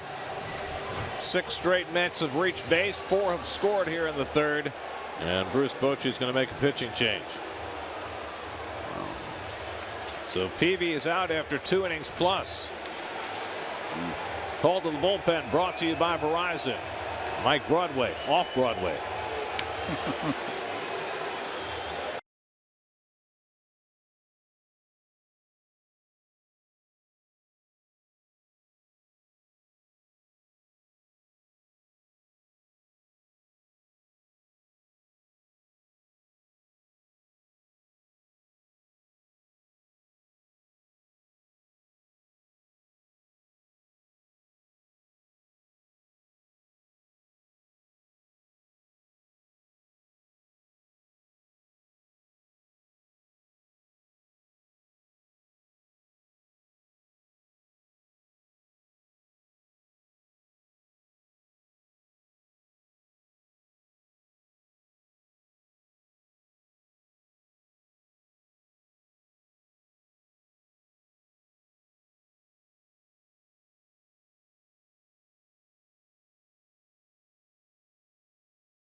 He's gone after 2 innings plus. It's a cruel game. Yes, it is. I was just telling you guys at the break, I had a lot of starts like that in 1995. I'm hip to his pain, but Mike Broadway here has got to come in and pick him up. Appeared in 21 games for the Giants last season. Didn't make it to the big leagues till he was 28, former 4th-round pick of the Braves. Now Asdrubal Cabrera, first man to face him. 4 runs home in the inning. Still nobody out with runners second and third, and the Giants will bring their infield in. Cabrera flied to center his first time up. Duda at third, Walker at second. So Neil Walker's first 9 extra base hits as a Met were home runs. Nobody had ever done that before as a Met. Juan Swoboda, his first 8 extra base hits were home runs in 1968. Rock. Wow. And now Walker's streak ends at 9 with his first double. But Swoboda didn't do it in April, correct? Well, he had to start the season. So April, yeah. Driven toward the gap in left center field, and that'll go to the wall. 2 more will score. Duda and Walker are in. An opposite field double for Asdrubal Cabrera makes it 6-0 New York.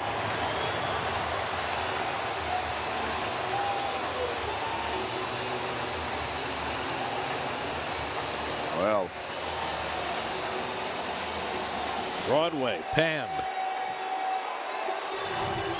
Yeah. And Cabrera says, "Give my regards." no longer standing room only.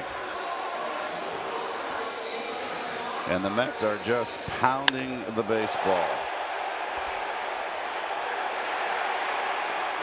In the midst of a 6-game winning streak. Oh, Peavy's numbers are not pretty. All the runs charged to Peavy. Book now closed on him. Now Kevin Plawecki, 8th man up in the inning. Still nobody out. And he takes a fastball from Broadway for a strike.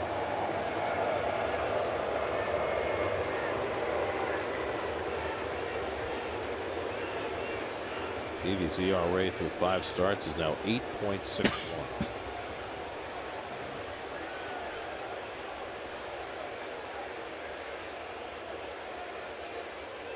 The Giants have another former All-Star pitching for them tomorrow. Matt Cain will take them out, and he, like Peavy, has gotten off to a difficult start. He's in a transitional stage himself.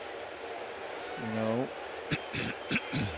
we used to always call him the hard luck guy for the Giants. He always would throw 8 innings, 1 run, and have a no decision or a loss at sometimes. Plawecki struck out his first time, and he lays off the slider. 2-1. The 6 runs in the inning, the most the Mets have scored in an inning this year. And they've still nobody out. Well, Broadway is a big kid on that mound. Interesting, when he gets in the stretch, he almost holds that ball out of his glove. Watch when he holds it and he puts it around his chest. It's almost, the ball's almost out of the glove. Now, I just read this. I don't know how prevalent this is, but you know what Broadway's nickname is? You said how big he was? Yeah. Bone Crusher. Yeah, oh. He does look like a bone crusher. And they also have Hunter Strickland out there, right. So do not get in a brawl with this team. I don't know. I think Syndergaard could take them all. Oh, that's right. Yeah, I forgot about Thor.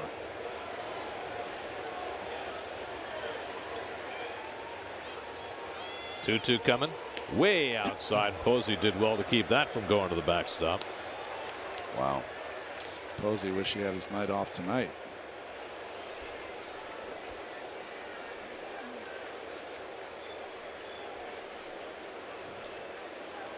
Paducah. I've been there. Yeah. Mets once had a pitcher named Lance Broadway. I think they got him when right. they traded Robbie Alomar to the White Sox. 3-2 to Plawecki. Outside, ball 4. Jeez. 8 straight Mets have reached base to start the inning. That's the 4th walk in the inning. It's a big nibbling staff, isn't it, Ron, right tonight? Okay, now Steven Matz is coming up. Are you going to ask him to bunt with 6 runs already home in the inning, or are you going to let him swing? He's going to let him swing. I mean, there's never enough. And the reason I'm saying I would, if I were managing, have him bunt, because you want to get enough runs. But I'm going with Terry Collins has done in the past. A lot of times he lets these guys swing. Well, the Giants are looking for the bunt. It's okay to bunt here. Yes, it is okay. It's not. It's too early in the game, and it's not a big enough lead. I was wrong. He is bunting. At least on the first pitch, he takes a strike. This all began with a walk to Granderson, a walk to right. Conforto doubled in a run. Cespedes singled in 2. Duda walked. Walker doubled in a run. Then the Giants made the pitching change. Cabrera doubled in 2, and Plawecki walked. 6 runs home, 9th man up in the inning. Granderson, who started the whole thing, is on deck.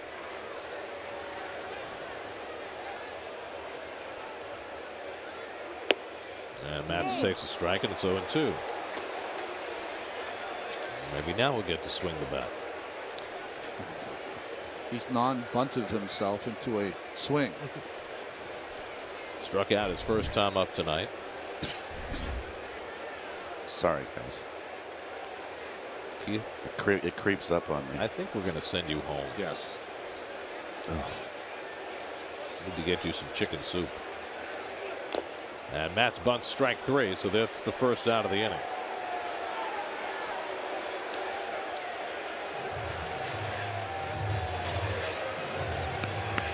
Okay, they batted around. How many times now have the Mets batted around, Garrett? They've done it more than once. I know one other time because I can remember from the scorebook. You know, whenever you that do it. 5-run inning in Cleveland, they must have batted around in that one. Okay. So here's Granderson, who walked to start the inning. Cabrera at second, Plawecki at first, with 1 out.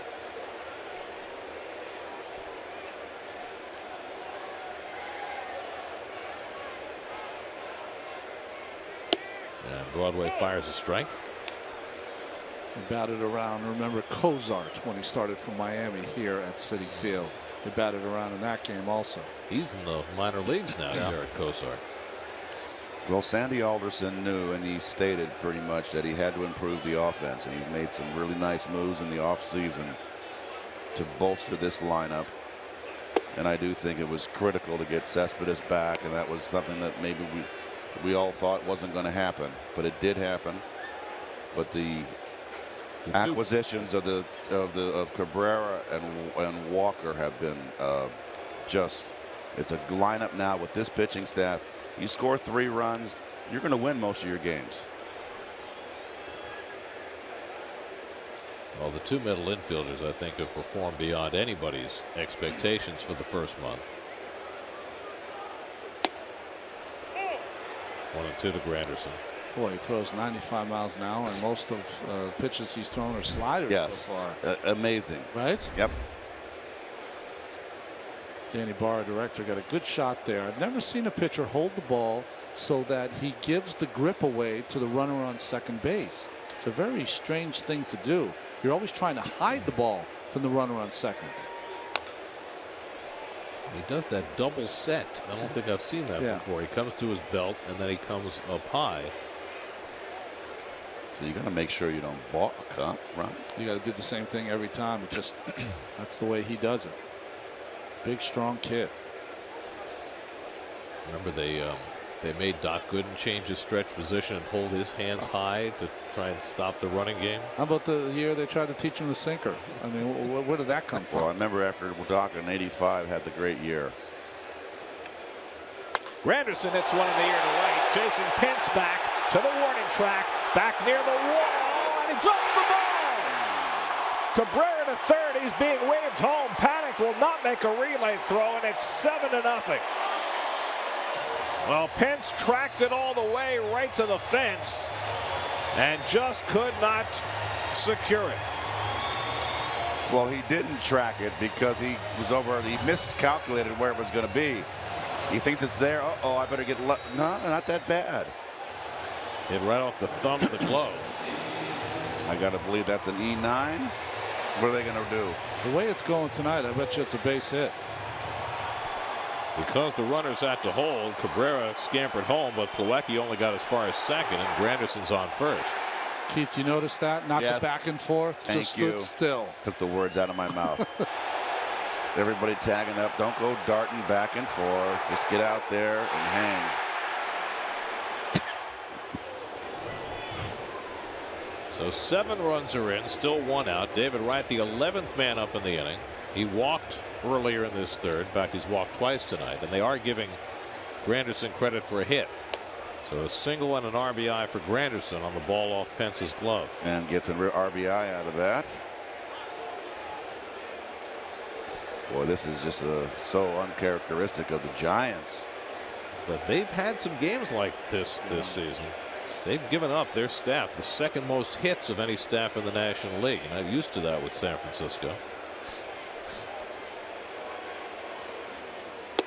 David takes a slider for a strike. Their starters have pitched the most innings in the National League, but they've given up the most hits to the staff. That usually doesn't go hand in hand.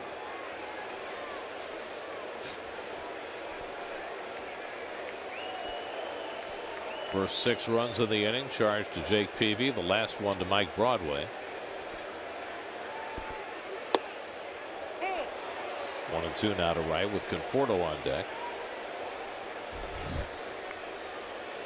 So the Mets with their biggest inning of the season and looking for more.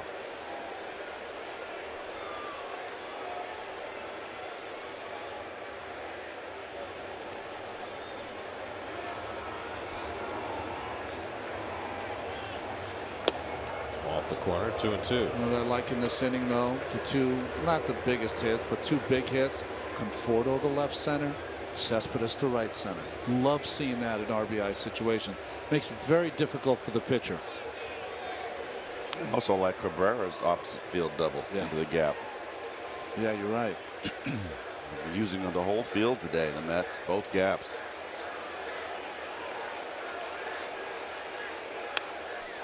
Which is interesting, right, for a team that's been hitting a lot of home runs. Right. They're not getting home run happy. Well, they're not going to be able to keep that pace up. They will hit their fair share of home runs, but the pace that they were at was just ungodly. And Steven Matz has done a lot of sitting around this inning, but he'll take it. He's the only out of the inning. 2-2 to right. And David rockets one to the left for a base hit. Plawecki held up. He'll go to third and stop there. So David Wright on base for the third time tonight. Ball gets loose on the infield, but no advance. And now the Mets have the bases loaded for Conforto. Oh, Conforto can have himself a big inning here. Nothing slider. Just a little bender. Kind of caught it off the end, but still dumped it in front of Pagan. And Dave Righetti with another trip. One by the manager and two by Righetti. You know, this inning may never end. You know why? Why? Because we were talking about sending Keith home after the inning. Exactly. And you know, the baseball gods just don't want him to leave. That's a hang with him right there, buddy. Yeah. And now let's see what Conforto can do here with the bases loaded and have himself the biggest inning of his career, young career. Well, he drove in the first run of this 7-run inning with a double to left center. That was against Jake Peavy, and now he gets a crack at Mike Broadway. Conforto, the 12th man up in this inning, still only one out. Plawecki now at third, Granderson at second, and Wright at first.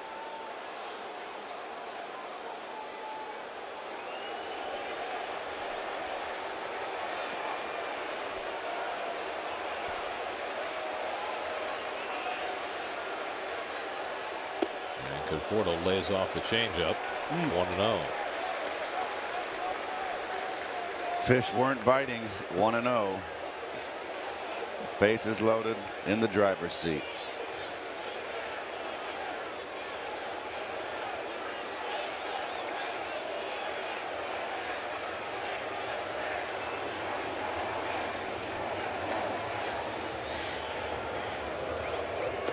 Two and 0. This may never end. Broadway's more like the West 4th Street Playhouse tonight. Conforto's all set up for a smash.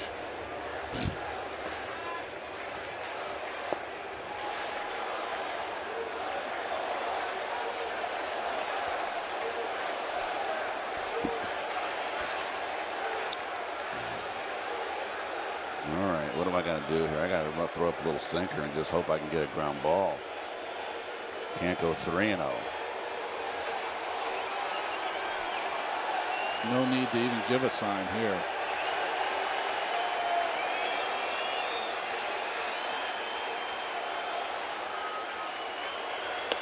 Oh, 3-0. He did go with the slider. Oh, what are you going to do now? Wow. Punt. It's got to be the loneliest feeling, right? Gosh, do you give young Conforto a hit sign here?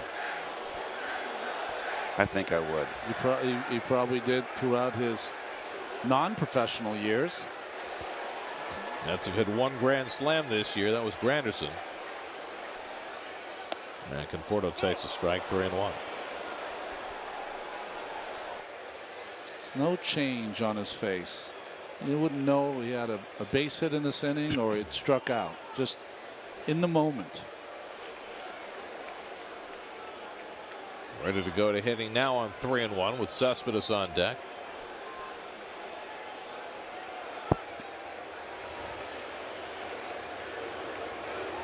And Conforto takes a strike with a fastball. 3-2. It's a good pitch. He did put it in a good spot. But young Conforto can hit that pitch. But his patience is beyond his experience. in the major leagues.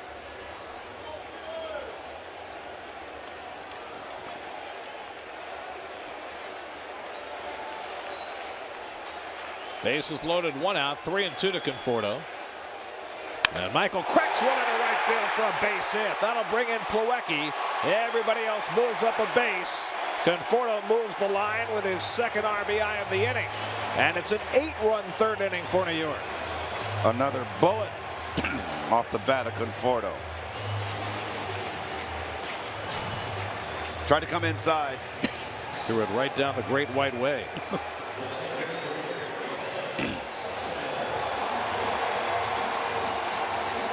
Wow.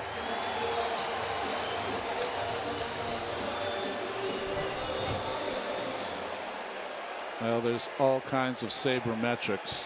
One of them is that Conforto has the hardest hit rate of any of the big leagues. I saw that. Over 30% and growing. You can believe that watching him every day. Yeah, right. Cespedes had a 2-run single earlier in the inning. He's the 13th man up. That's biggest inning ever was 11 runs. That was in Chicago back in 2006. They're threatening for that now. And Cespedes cracks it toward the corner. It's out of here! Yoenis Cespedes with a grand slam, and the Mets have an even dozen.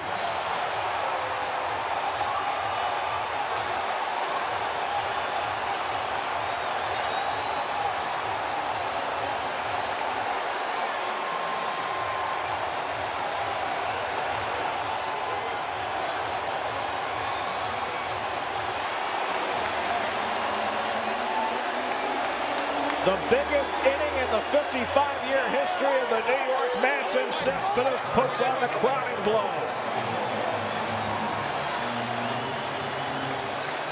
Wow. I'm glad you were here for history, Keith. That was very much like his pinch hit home run, Gary, the other night. Same pitch, same spot, fastball out over the plate, down.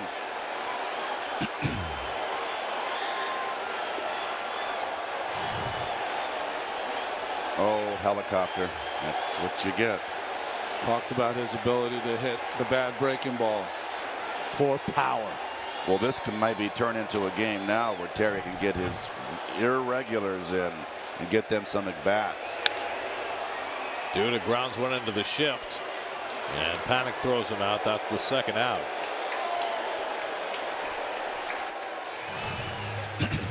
Well, now when the Mets had their 11-run inning in Chicago, Cliff Floyd and Carlos Beltran hit grand slams. And now it's Cespedes who provides 4 runs with 1 swing, his 3rd career grand slam, to give the Mets the largest inning they've ever had. Best way not to slide, Gary.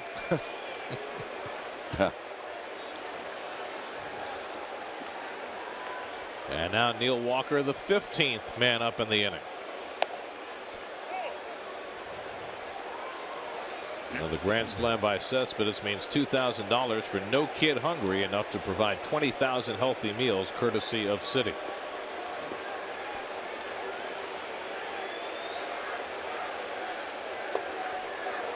Good changeup by Broadway. yeah, the horses are already out of the barn, though. First 6 runs against Jake Peavy, the last 6 runs against Mike Broadway.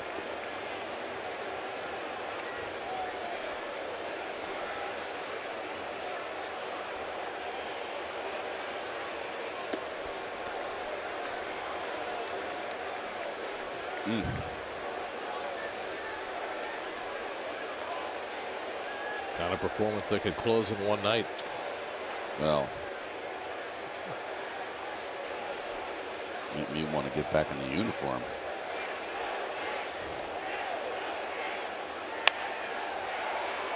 This should end the inning. And after the Mets score 12 times, Keith can finally exit the building. Keith, go find some chicken soup and mull over a 12-run inning. I'll turn on Howie on the way home. Thank you. We'll see you soon.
Hunter Pence leads off the 4th inning against Steven Matz, who must feel as though it's been a week and a half since he's been on the mound. 66 pitches thrown by the Giants and a 12-run Mets bottom of the 3rd, shattering the club record for runs in an inning. That's I always love to see history. It's fantastic to be in the booth and watch that kind of stuff happen. Well, Keith is now making the drive home. He's going to find a little medicinal relief for what is ailing him. But I'm telling you, there was some karma there. We said we were going to send Keith home after the inning, and the inning just wouldn't end. I think he should try to redo Soul Train, be Don Cornelius with that voice he's got working now. Shifted perfectly for Pence. Walker throws him out, 1 away. 45 minutes between pitches for Steven Matz. Let's check in with Steve Gelb. Steve? Gary, one of the fun things we thought we could do this year is check in with different players on the team and talk about that moment when they realized that Major League Baseball was actually a real possibility. And with the game going the way it is right now, we've got some time to discuss the guy on the mound a little bit, Steven Matz, who actually has a pretty interesting story when it comes to that. Goes back to his junior year in high school when he was actually a first baseman, only pitched 15 innings his junior year of high school, but he was trying to get either a D3 or a D2 look. So he went to a showcase, and for the first time, he was clocked as a pitcher, and he came in at 87 to 89 miles per hour consistently, blew him away, and it blew a lot of people at the showcase away. They said, you need to go to a national showcase. He did that, and he was thrown in the low 90s, 91 consistently. Said overnight there were scouts in his house seemingly every night. So to go from a guy expecting that you could potentially get a D3 look to now all of a sudden being one of the top pitching prospects took a little while for it to sink in for Steven Matz. Well, you know all about that, don't you? I do. It's when you are a player in schoolboy ball, that's what you want to do, is you want to be that. But in today's game, if you can throw hard and you're left-handed, big time. And Brandon Belt draws a walk. First walk given up by Matz. So you just sat in the dugout for 45 minutes. He took 1 turn at bat in that span, and now you go to the mound with a 12-run lead. How do you keep your rhythm going? Well, there's no excuse in today's game because underneath the stadium, Gary, on the way to the clubhouse, they have a mound, a batting cage, a place that's warm that you can go and play a little catch if you wanted to. But if you didn't do that, what you want to do, and maybe he'll learn it over time, or maybe he does already, is when you come out, you make a real spirited 8 or 10 pitches warming up like you're in game condition. You don't go out there and just lollipop it up there. You go and say, okay, the first batter is going to be Hunter Pence. Okay, fastball away, fastball in, breaking ball, changeup. You really try to replicate what's going to happen in the game. That's the best way to get through a long wait.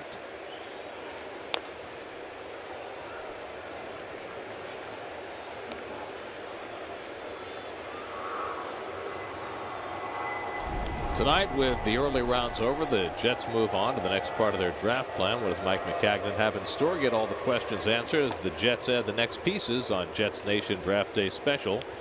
Coverage begins tonight at midnight, only on SNY. Of course, that's if the Mets don't have a couple more 12-run innings. Otherwise, it might be a tad later. Just some really good at bats. Some getting behind in the count by both Jake Peavy and Broadway, and they took advantage of it. Pulled down to first, and Duda can't corral it, and the Giants have 2 men on.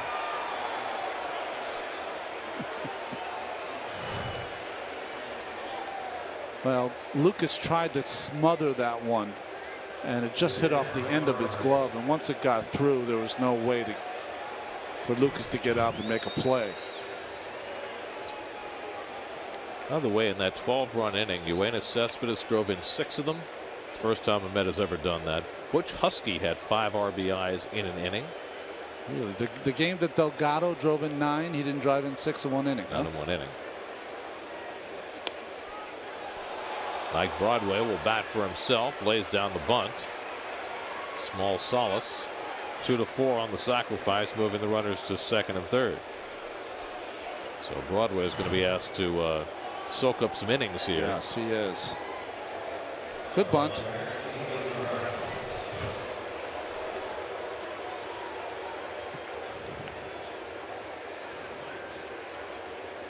You know, the best I ever saw, Gary, and I know Cespedes is bested it, but Vaughn Hayes led off a game against the Mets with a solo home run and then hit a grand slam later in that first inning, and that was some kind of start.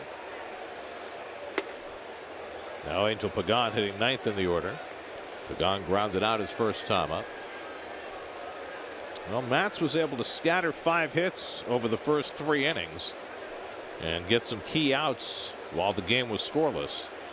Now 12 runs to the good. Lined right at Walker, side retired. A bullet off the bat of Pagan, and Matz strands 2 more. 12-0 Mets in the fourth.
Super slow motion is brought to you by your Mercedes-Benz Tri-State dealers. Mercedes-Benz, the best or nothing. Michael Broadway will have an extended run as we go to the bottom of the fourth. You know, we just saw that super slow-mo, and I mentioned it before in passing to our younger viewers. You might not remember, but Albert Bell was just an outstanding hitter for the Orioles and the Indians, and Trevor Brown now catching. Good move by Boch to get Posey out of the game, but he was a great breaking ball hitter. Cespedes is right in his league. As Drupal Cabrera bounces one down to Brandon Belt. One away. Cabrera was the first man Broadway faced when he came in. He was greeted on his second pitch with a double to the gap in left center, and at that point the rout was on. That made it 6-0, and the Mets would eventually score 12 runs in that third inning.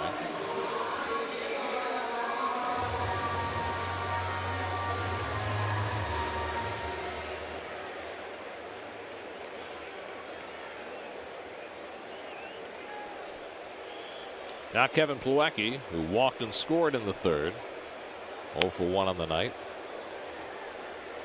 So Bruce Bochy gets Posey out of the game, because you want to never chance an injury to your superstar catcher in a lopsided game that you know you're going to lose anyway. That's right. Stephen Okert, who gets up in the Giants bullpen, the lefty. Gary, with the 4-10 game tomorrow, this is how I feel. If the score remains about the same, a 12-0, 12-2, something like that. I still want my starters to play 2/3 of the game, 6 innings, and then they're out. And I would get, you know, Wilmer Flores and Campbell and others.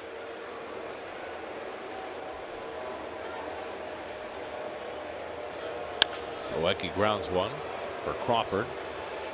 2 out. So what's the balance when you're playing in a game like this between the hitter's mantra of I don't want to give away any at bats against swing, get the game over with? Well, I think what you think, if you're on the Mets side, okay, Gary, you got 12 on the board. You know that Broadway's got to throw strikes here. So you want to be aggressive and swing, and if you get a pitch to hit, you fire. I don't think you're up there grinding every at bat like you were in the beginning of the game, certainly. Matz flies one out to right. Pence squeezes it. Quick inning for Broadway. After 4, 12-0 Mets.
Invite you to test drive a new Ford. You'll discover why Ford is the total package. It's been an historic night at Citi Field. Mets with a 12-run third inning, the biggest inning they have ever had. And now Steven Matz 3 outs away from qualifying for a win, but I would think he'd want more than that tonight. No, I think when you're looking at how the game's going, you know that the Giants are also going to be aggressive because they figure Matz is going to be throwing a lot of strikes. You want to try to get this game into the 7th, maybe through 7. One thing at a time, though. Third time around the batting order, Denard Span takes a fastball for a strike.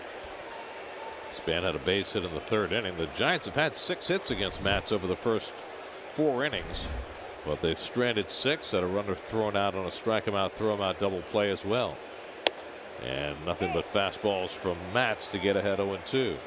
While we watch Matz here, we'll also watch with interest what's going on in Minnesota tonight, because pitching for the Detroit Tigers against the Twins tonight is Michael Fulmer, who was the pitcher, the primary element in the trade the Mets made with the Tigers last summer, and went just beyond the reach of right when the Mets acquired Yoenis Cespedes. So on a night when Cespedes has set a Mets club record with 6 RBIs in an inning, the guy he was traded for, Michael Fulmer, who figures to be a big-time pitching prospect for the Tigers, is making his debut, and so far so good for Mr. Fulmer.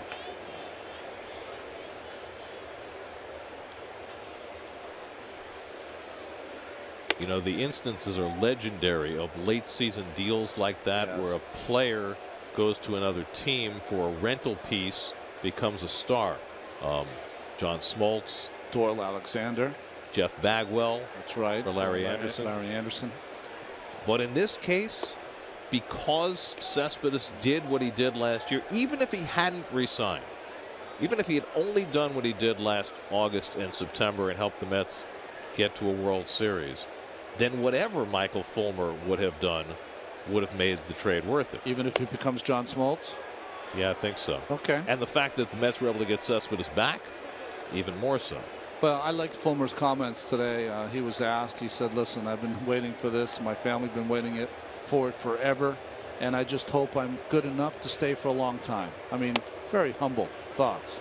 Leadoff walk to Span, second one given up by Matz. After he was ahead of him 0-2. And of course the other piece of the deal is, you know, if Michael Fulmer stays in the Mets organization, when does he get his chance? Yeah. Well, so it's you know, it was obviously best for the Mets to get Cespedes, but it was also best for Fulmer to get out of the Mets organization. Yeah, exactly. Well, we wish him well, and so far so good. Here's Joe Panic. Panic has an infield hit and he's flying to center, 1 for 2.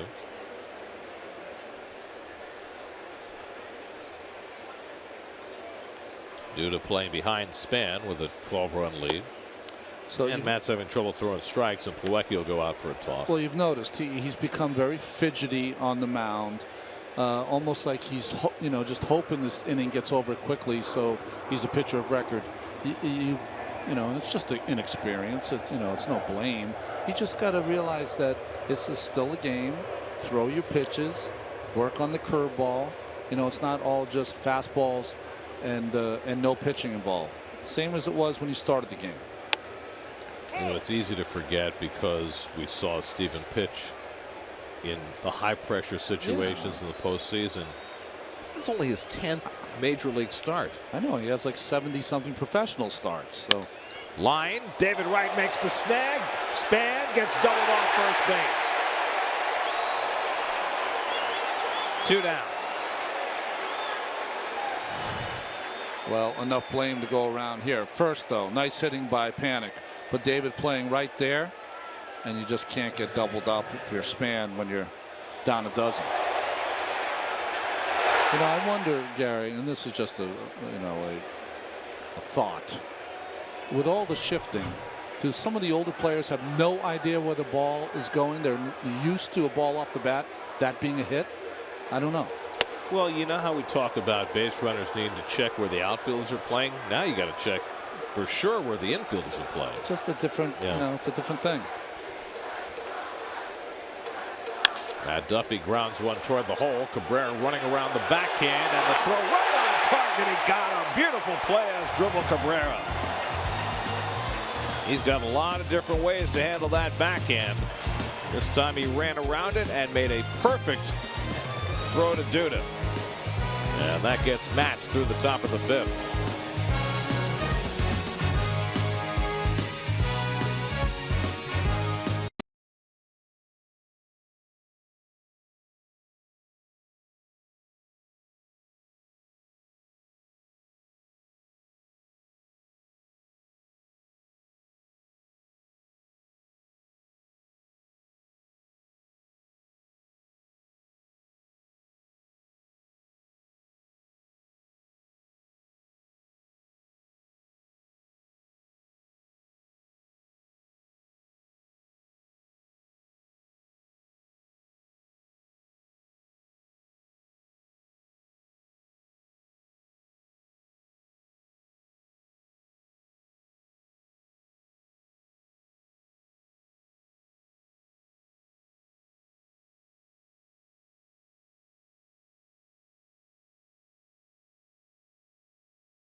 Curtis Granderson takes ball one as we start the bottom of the 5th inning. Curtis had a walk and an RBI single and scored 2 runs all in the 3rd inning when the Mets scored all 12 of their runs. They sent 15 men to the plate.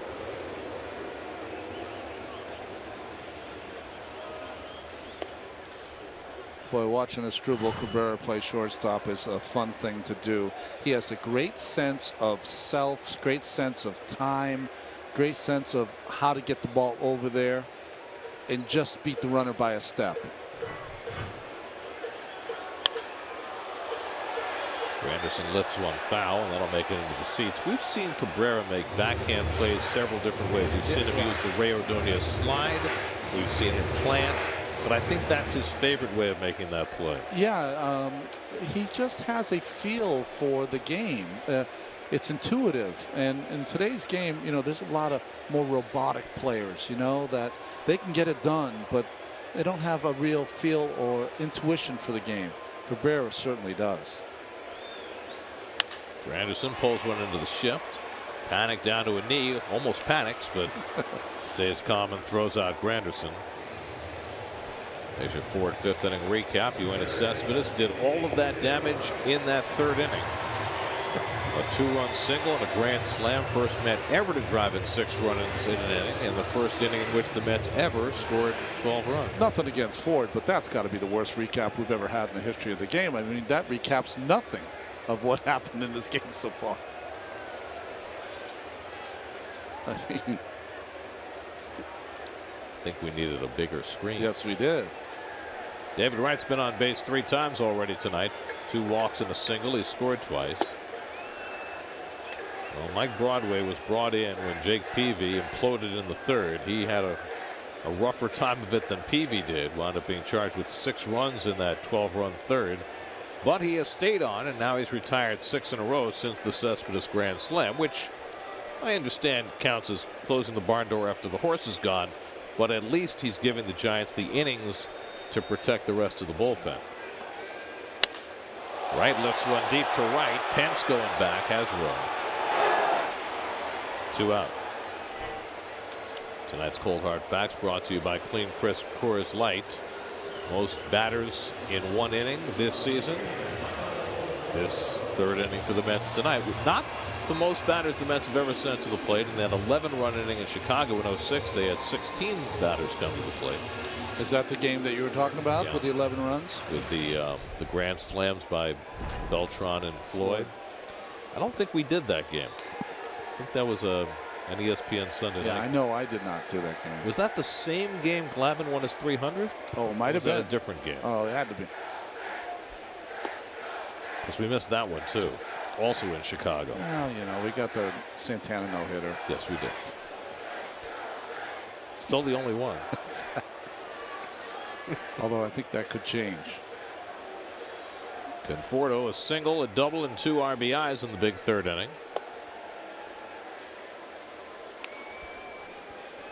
He drove in the 1st and the 8th run of that inning. Good news is that the rain seems to have completely cleared out.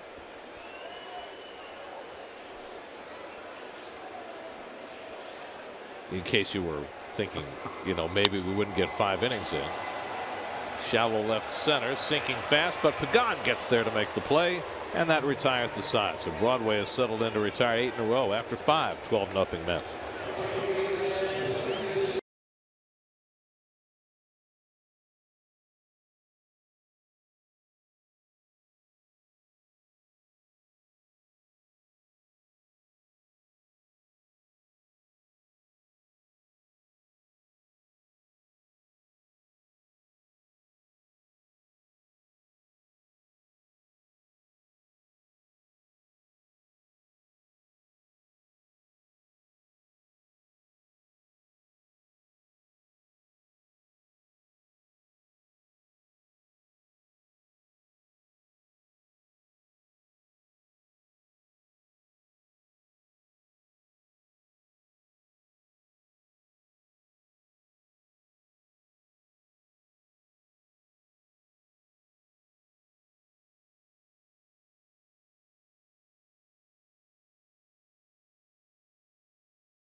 Trevor Brown up for the first time as we start the 6th inning. Brown came on to catch after the game got out of hand, giving Buster Posey the last 5 innings off. Brown, 24 years old, out of UCLA. Well, came to catching late, and he's gotten off to a nice quick start for these Giants. He's had a couple of big hits, including a big home run. 3 home runs through his first 28 at bats, so he's done some damage. Matt's ahead of him 1-2, and he gets him looking at a fastball. Just the 3rd strikeout of the night for Matz, who fanned 9 and 8 in his last 2 starts, respectively.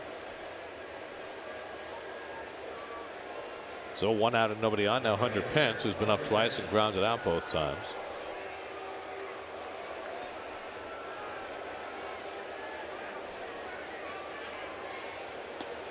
The change up there to start him off. So a breaking ball to Trevor Brown to start him off, and now a change up to Pence. So including all of his pitches here. Good move by Steven.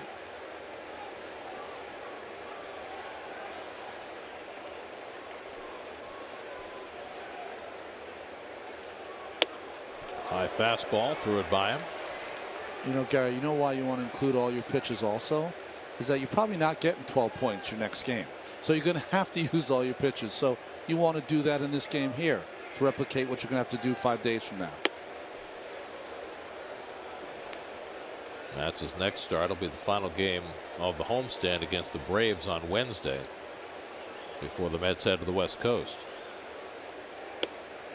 Just off the corner to Pence, 2-2. So we were off yesterday, so we missed the big event. Jake Arrieta allowed a run. Yes, he did. At Wrigley Field. How about the first pitch hit he gave up? So that then Johnny Vandermeer out the window. 52 2/3 consecutive scoreless innings at Wrigley Field. Did not quite get the record. Ray Herbert, the early 60s White Sox. He missed the record by an inning and 2/3. And he didn't have a quality start, too, because he only went 5 innings, which Joe Madden explained. Well, I think we leave that record to Gibby because it's more important that we have him ready for. By the way, I seem to remember he only went 5 innings against the Mets. Of course, that wasn't at Wrigley, but you know what I mean. That was Murph. Line the other way, foul. But Murph had a 3-run homer in the first inning against him. That's right. Hanging hook. Just inside the foul pole. That's right.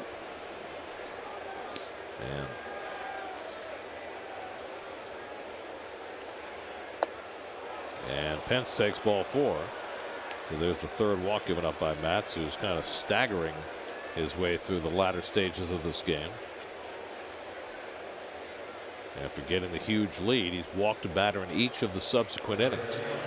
Well, Jerry Blevins up in the bullpen. I was talking about him using all his pitches. Certainly not the 3-2 changeup with the 12-run lead.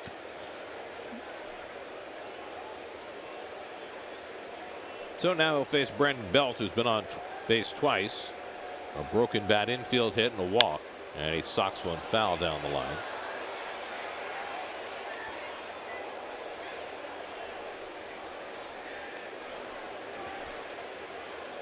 See the defense all the way over, completely empty on the left side of the diamond. Badly fooled Belt with a changeup, and it's 0-2.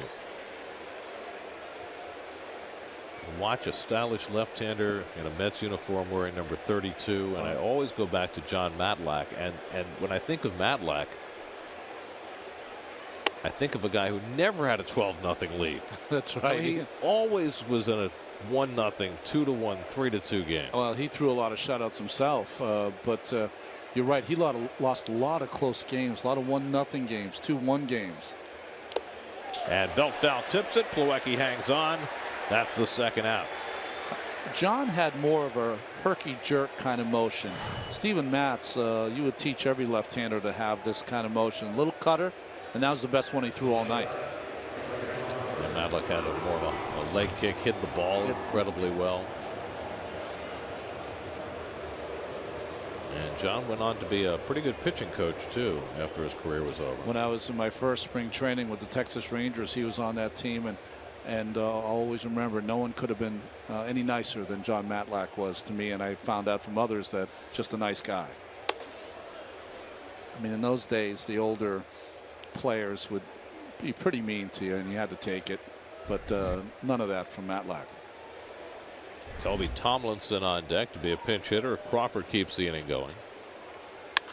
And he hits one toward the hole just past Cabrera. And Crawford has his second hit of the night.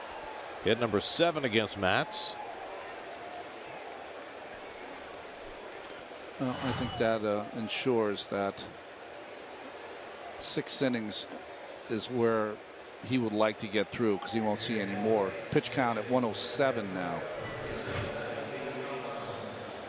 17 games in 17 days. Pitchers are going to be every 5th day now. And he'll pitch on the 5th day his next start, but it'll be a day game, so it's almost like he has 4.5 days.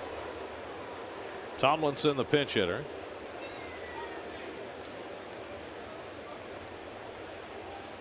Most pitches Steven Matz has thrown in a big league start is 110. He did that last year in his major league debut against the Reds. So his next start will be getaway day right to San Diego.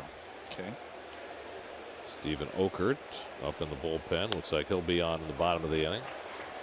One of 3 lefties in the Giants bullpen. We used to always look at the schedule, and when it came out getaway day, just don't let it be Sid. I mean, to a man, we'd all say it, because Sid's games tended to last a little longer. Tomlinson hits one weakly. Walker's there to grab it. Side retired. So Steven Matz gets through 6 scoreless innings with a huge lead.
Connor Gillespie stays in it, comes in to play third base. He'll hit third. Kelby Tomlinson, who pinch hit, stays in at shortstop, and the new Giant pitcher is Stephen Okert, making his 5th big league appearance. Yeah, drafted in the 4th round by the Giants in the 2012 draft. Only 24 years old for this young left-hander getting a chance to pitch here in the Big Apple.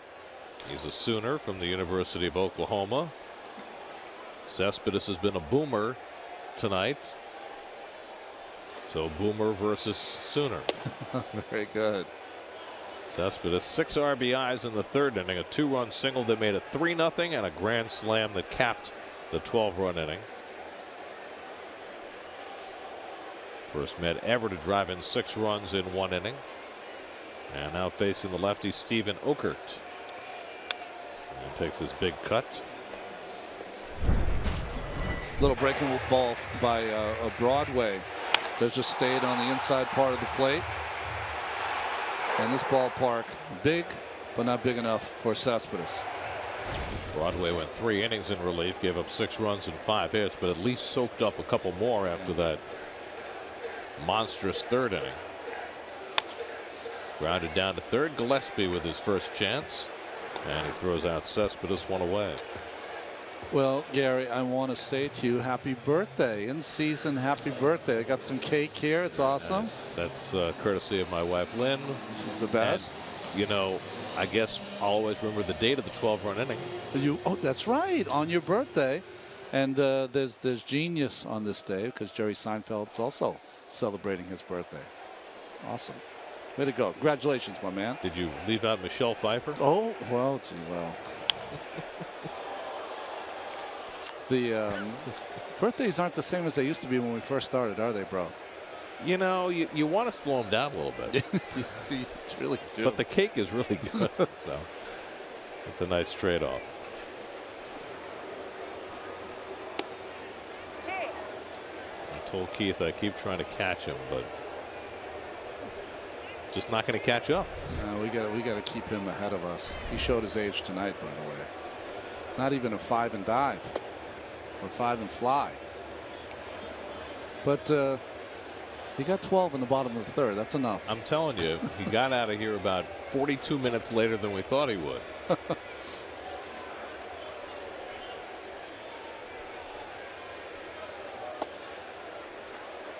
2-2 to Duda. Well, we mentioned several times about the Giants starting pitching, and you know, Jake Peavy's had 5 outings and 4 of them have been rough. You know, the last time the Giants were here, they had a kid throw a no-hitter. That's right. Chris Heston, he's in the minor leagues and he's pitching tonight in AAA. So it makes you wonder whether the Giants would contemplate making a move. Well, when you have a veteran like Peavy, and especially I mentioned before, he last 14 starts last year, he was 11 and 4. Broken bat pop-up. And I think part of it, Gary, goes to where you are in the standings. You know, the Giants right now are tied with the Dodgers, if I'm correct. You know, if you were far behind, maybe you might think of a knee-jerk reaction and making an immediate move. But you know, you sometimes the veterans will get a little more look, especially from Bruce Bochy, who has a long history with Jake. Here's Neil Walker, who's 2 for 3, had an RBI double in the 12-run 3rd.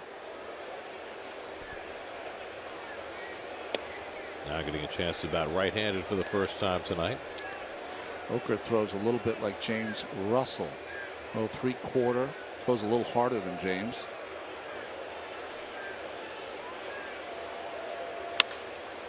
Walker pops one up. Another chance for Panic. Side retired.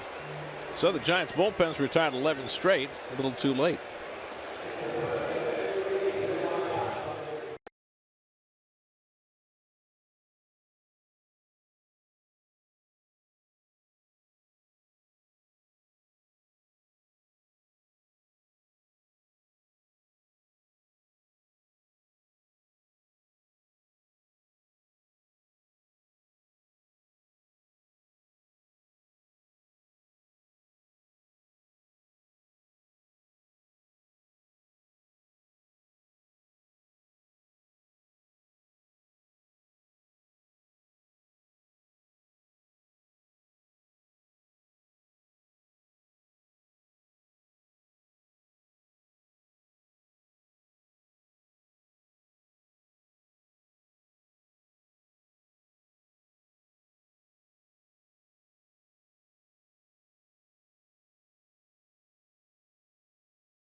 more cake. No, for new challengers.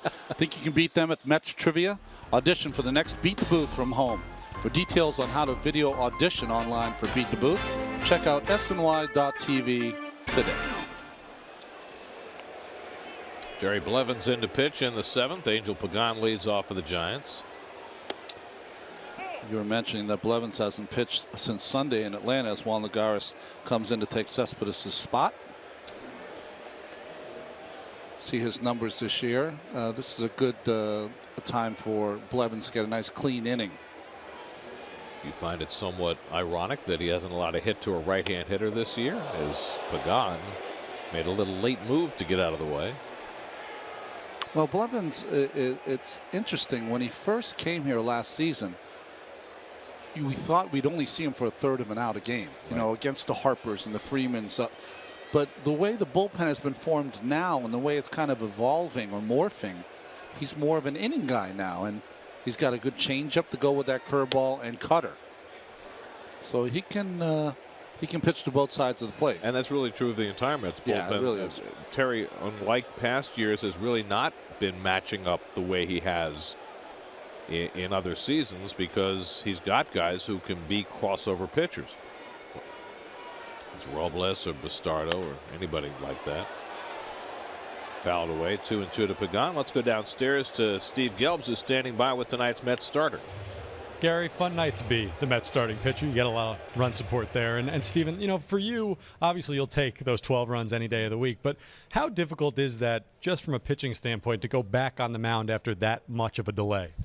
Yeah, it definitely is, especially a night like tonight, a little colder night. You get a little stiff, but I went down in the cages here, threw a little bit, and was able to stay loose. And, you know, I'll take it every time, like you said. How much do you do that during the inning? At what point do you say to yourself, this has been long enough, I need to go out there and throw some pitches in the cage?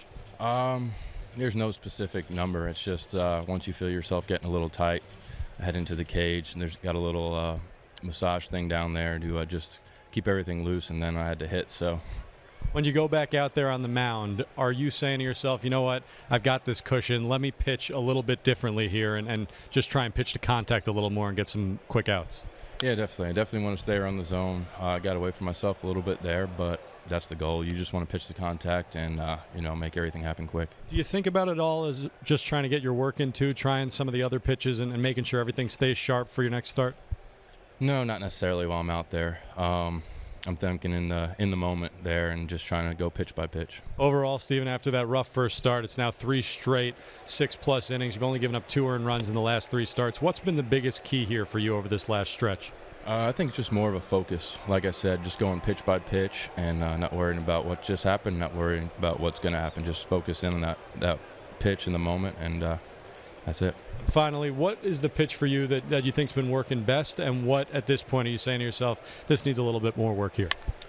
Tonight my curveball wasn't where I wanted it to be, so I would say that needs most improvement, and my changeup was pretty good for me tonight, so I'm happy with that. Pagan just hit a home run, so that'll do it for this here with Steven Matz. Steven, we appreciate the time as always, and now let's send it back out to Gary. All right, thanks very much, Steven. Thanks to Steven. Angel Pagan breaks up the shutout with his 2nd home run of the year as he takes Blevins deep, and now Jerry has given up a hit to a right-hand bat. Pagan's taken the best at-bats of anyone tonight. He's hit 3 line drives, including that one over the fence. He loves coming back here, doesn't he? He really does. You know, that was great listening to Steven, though, talk about staying in the moment. And I think for folks at home, you know, you think of that and you say, well, that makes total sense. Why wouldn't you stay in the moment every pitch? It's hard when you're a youngster. You know, you think of results more than the immediate thing that's happening right now. You know, you envision after the game shaking hands and a victory as opposed to, boy, I've got to throw strike 1 to Denard Span. Once you get to that point, it makes it a little easier when you have the kind of stuff that the staff has. Span hits the curveball out to center, and Lagares patrolling there. 1 out. Well, that takes us to tonight's starters, brought to you by People's United Bank. In 2 very different experiences, Matz was able to scatter 7 hits over 6 innings. Jake Peavy never really had a chance. Well, he doesn't walk anyone, so you knew he was out of sorts when he has 5 walks. You know, Jake was trying to do what you do at later in your career, trying to use a lot of breaking pitches behind in the count. He just never could get ahead of the hitters. Here's Joe Panic, 1 for 3 on the night, and he takes the curveball outside. So Blevins pitching for the first time in 5 days, gives up a home run to the first man to face him. Well, if you're going to get it out of the way, this is the kind of game to get it out of the way.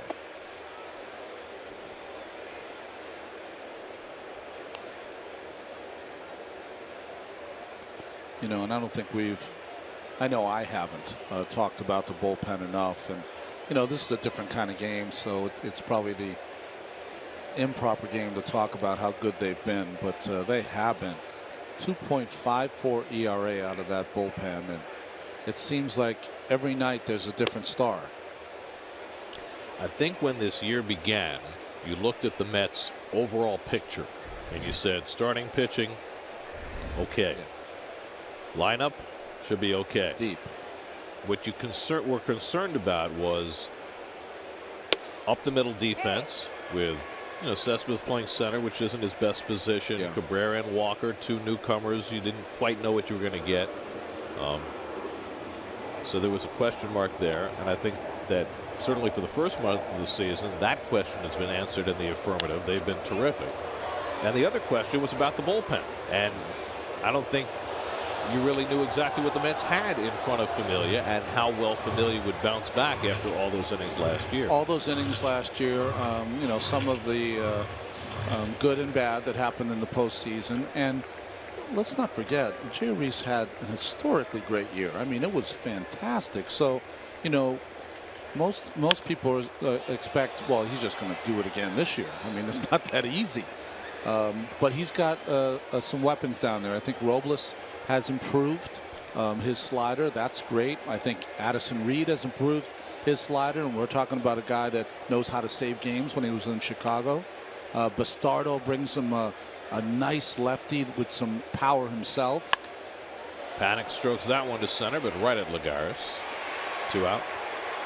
So far, and I think that and Jim Henderson's great surprise. I mean, when you think about where he was at the beginning of the spring. Yeah, my fault with missing Hendu, because he's been great since March 1st. He's been great, and I think that they have an opportunity to even be better. And the reason I say that is that I think this staff at some point is going to eat up more innings, so they'll have to get less outs, which always makes it a little easier on a bullpen. 2 out and nobody on. Connor Gillespie will bat for the first time.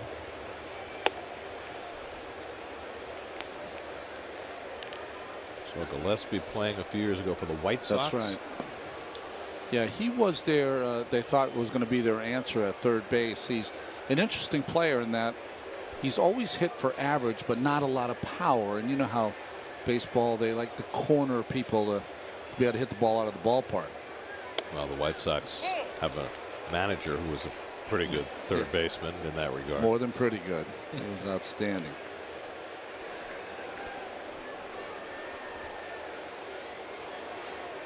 Well, it's going to be interesting to see when Josh Edgin is ready, and that should be, you know, in the next week or two, where he fits with this bullpen, or whether he's going to get extended time in the minor leagues when his rehab is done. Well, you know, considering that the last time that Josh was here, he had a little bit of a struggle. I'd like to see him go to AAA, and I'm sure he wouldn't, but just see him have some innings of excellence before he comes here. Gillespie strikes out on the curveball. So Blevins, after giving up the home run, gets the next 3. Still 12-1.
Dozen runs for the Mets in the third inning.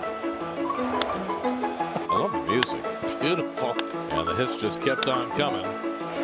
Capped off by one huge swing by Yoenis Cespedes for a grand slam in a 12-run inning, the biggest inning in Mets history.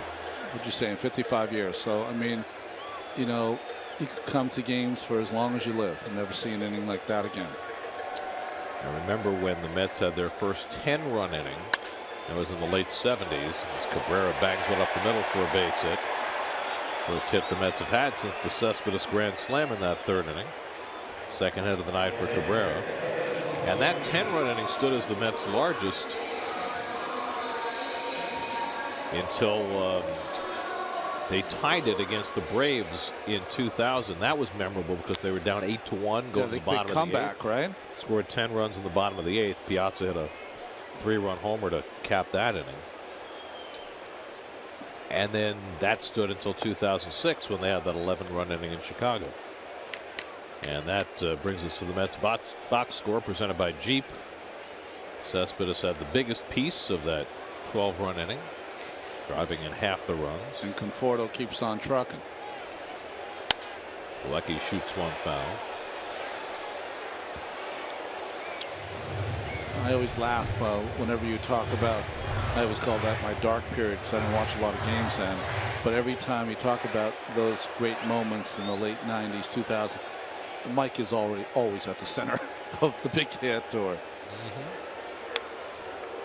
I mean, you know, Piazza's going in the Hall of Fame this summer. It's a huge year for him. And, you know, careers get defined by numbers. But having watched him over the course of his Mets career, I think more about moments. Yes. That's drilled to left field. Back goes Pagan. It's over his head and up against the wall. Cabrera to third. Pilecki will use his discretion and hold at first base with a long single. Well, we saw the other night Pilecki hit 2 balls hard, one for a base hit, one that was robbed by Billy Hamilton. So every game mixing in a hard hit ball. This one I thought was going to be a double, but Angel played it nicely off a field he knows a lot about.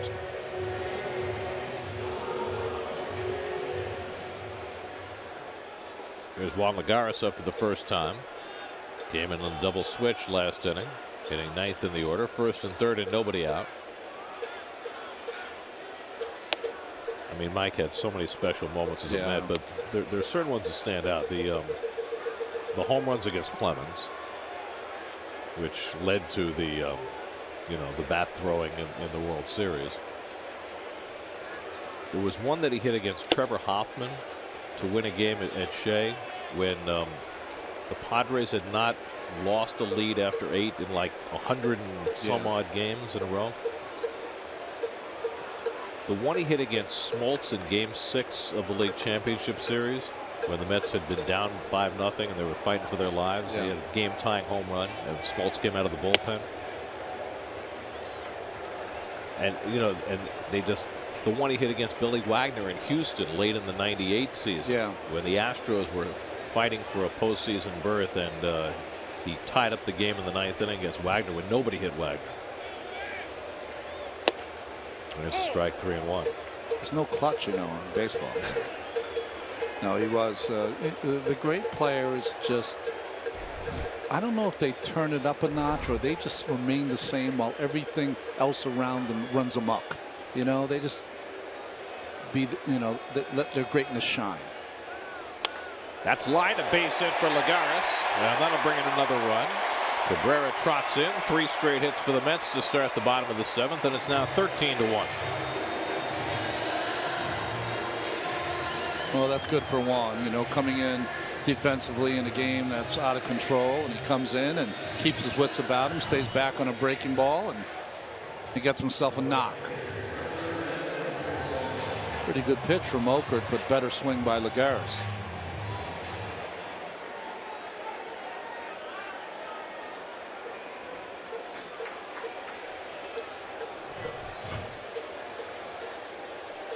So now Curtis Granderson is 1 for 3 and a walk tonight.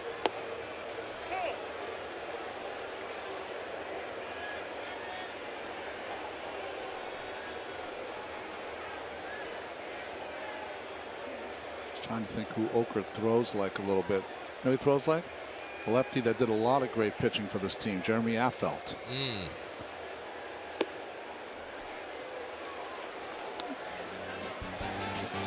Verizon trivia question for tonight. Which 3 pitchers have had 100 or more strikeouts as a Giant against the Mets?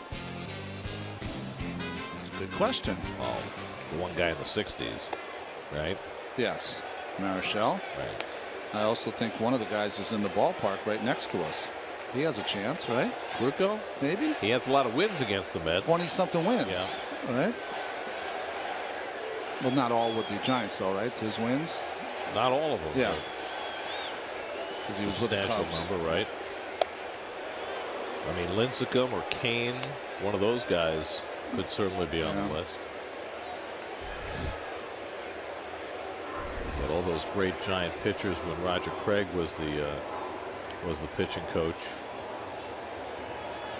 But Gereltz and all those guys, but I don't know how many starts they had. yeah, Gereltz was more of the bullpen, and the guys that they had starting in those, Mike Lacoste and others, you know, weren't really, Dave Dravecky, weren't really strikeout pitchers.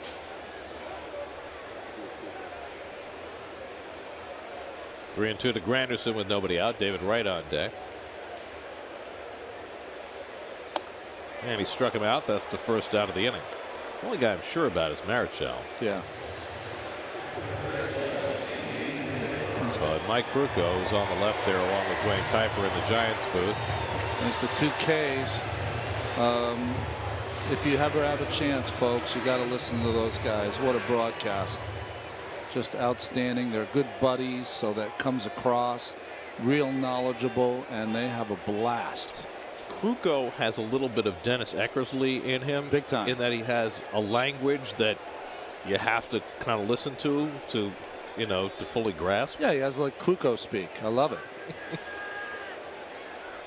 And you listen to him occasionally, and he's such a cool kind of dude.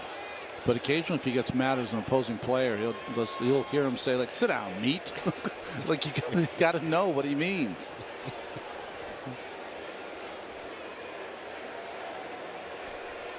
So Mike Kruko in his career against the Mets, 44 games, 39 starts. He was 22-7. Wow.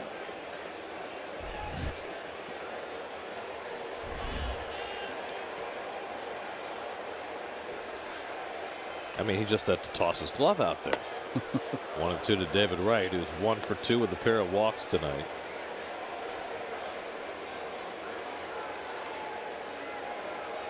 So he had 22 wins against the Mets. His next most against any team was 13 against the Dodgers. He's like Randy Tomlin was with the Pirates in the early 90s, although Tomlin didn't have nearly as distinguished a career. Wright is out on strikes, so back-to-back strikeouts for Oakert. So let's answer our Verizon trivia question. I'm going to still stay with Krug with 39 starts. Come on, Krug. Marichal, Kruko. Nope. No. Wow. Perry. How can we not get the Lord? Missed the Hall of Fame. Bob Bolin. You know, 1968, the year of the pitcher. Yeah. A lot of pitchers had great years. Denny McClain and Bob Gibson and Louis Tiant. But look at the numbers for Bob Bolin in 1968. Okay, I will. Kruko, by the way, had 84 against the Mets as a Giant, 168 for his career. I'm going to have to get on him about that. That's weak to win that many games, not have 100 Ks.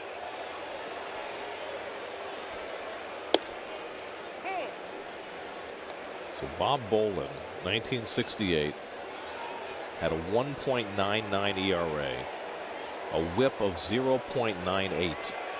Wow. He only went 10-5 that year because the Giants weren't very good.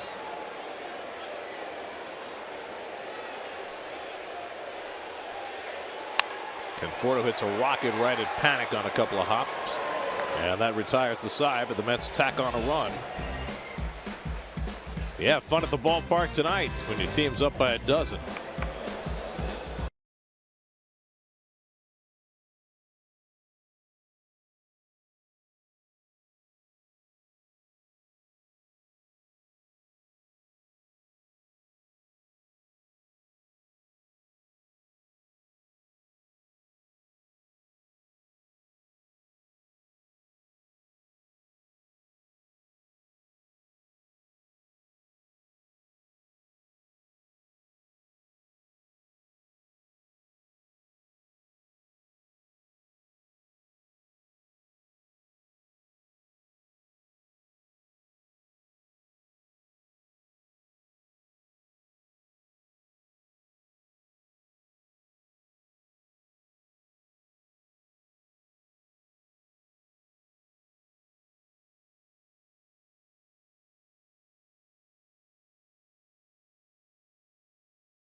Changes as we go to the 8th. Eric Campbell comes in to play left field as Michael Conforto comes out. Logan Verrett will pitch.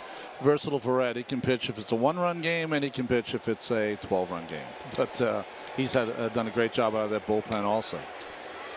Got a couple of victories in the series against the Reds Monday and Tuesday. Became the first Met to get wins on back-to-back days since Joe Smith back in 2008. I do have to say, Joe Smith was one of my favorite Mets. Just an outstanding guy. Every time I see him in Los Angeles with the Angels, if I'm doing a game out there, he comes over and he talks, and he's just really engaging, great young kid. Trevor Brown up for the second time, took over for Buster Posey behind the plate.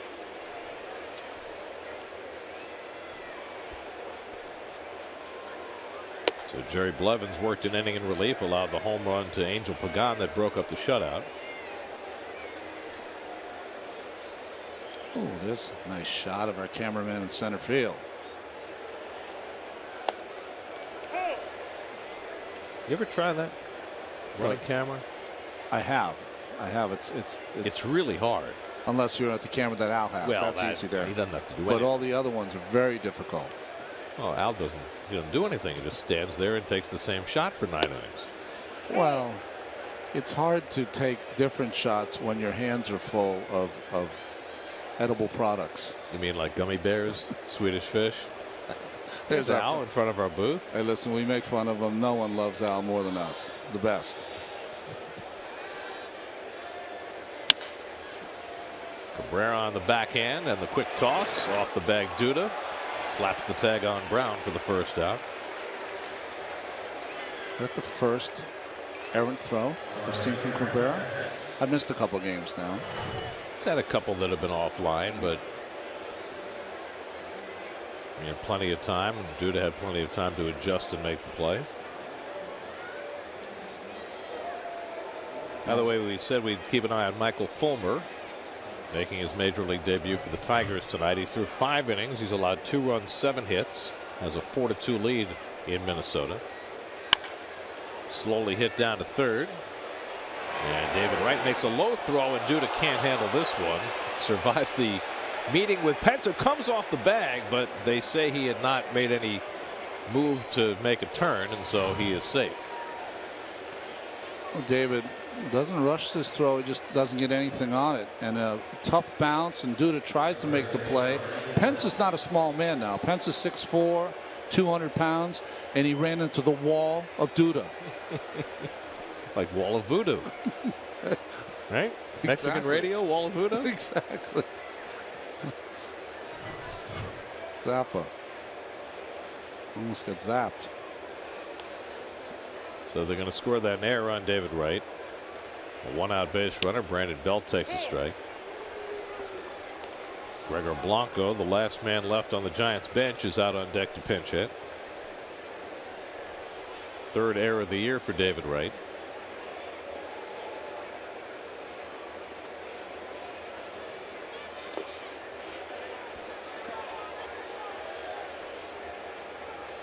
Drive around the majors presented by Chevy.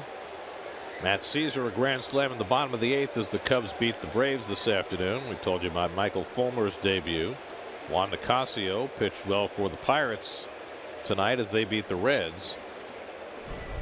Not pictured there, Adam Conley for the Marlins as a no-hitter through 5 innings against Milwaukee. Wow. The lefty, right? Yep. Marlins playing wonderfully right now. Of course, this is their first game now since finding out that they'd be without D. Gordon for 80 games. Who's going to play most of the time? Dietrich? I would think Derek Dietrich. Maybe they slide Prado over there a little bit. Yeah, okay. All right. They still have Donovan Solano, right? Yeah, in their farm system. Lucky. I'm going to dig down in the dirt. Always have to think, because Jonathan's the catcher, Right. Donovan's the second baseman. I think they're both with the Marlins now, right? Yeah. But, you know, give the Marlins credit. Forget about the Gordon suspension. To go to L.A. and sweep 4 games from the Dodgers. Yeah. That was big time. Well, they hung a 7 mark on Kershaw, right? Right. Rallied late to win last night. Actually, D. Gordon induced a balk that provided a key run in that win last night. And I guess what happened was that Gordon decided to drop his appeal of the suspension, Yes. which I guess had been in progress for a while. He did it after the game. Right, and that's why it was announced at 1:20 Eastern time this morning. Yeah, because the game was 10:15 in L.A. Lagares has this one measured, and Belt is retired, 2 out. And now Gregor Blanco will be the pinch hitter. Is that who is that in tribute to? Is that a? I don't know. It's got to be some kind of a Giants thing. Yeah, definitely a Giant thing. I just don't know. Crazy. For years, everybody was wearing the panda hats. That's right. When Sandoval was there. Well, I know they're selling the kind of dread hats for when Johnny Cueto pitches now.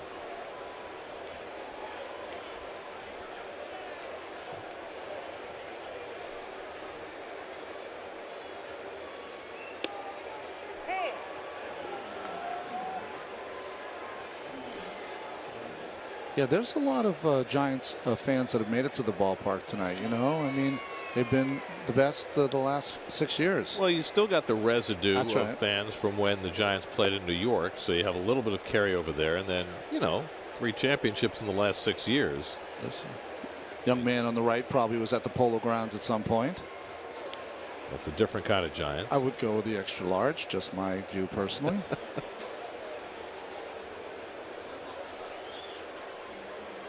It's like he wandered over from the draft. Oh, did you see that outfit? I mean, come on. Well, I mean, if you're going to get the big money to be drafted in the first round, you can at least afford a full shirt.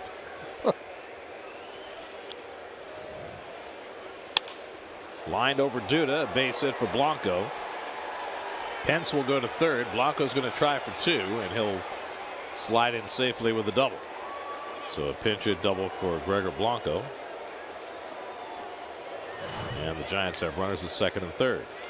The ball's supposed to be away. Hung on to it just a tad too long, and it drifted on down and in, which Keith has said to you folks many times. Down and in is death for the pitcher, the left-handed hitters. So now Kelby Tomlinson will bat for the second time. Tomlinson came up as a pinch hitter in the 6th, grounded out, stayed in the game. Adam Conley is now through 6 innings with a no-hitter intact in Milwaukee. Marlins are up 5-0 in that game. Justin Bour has 2 home runs. What's your first thought when you hear that a pitcher's got a no-hitter through 6? Your first thought? How many pitches? Exactly. Good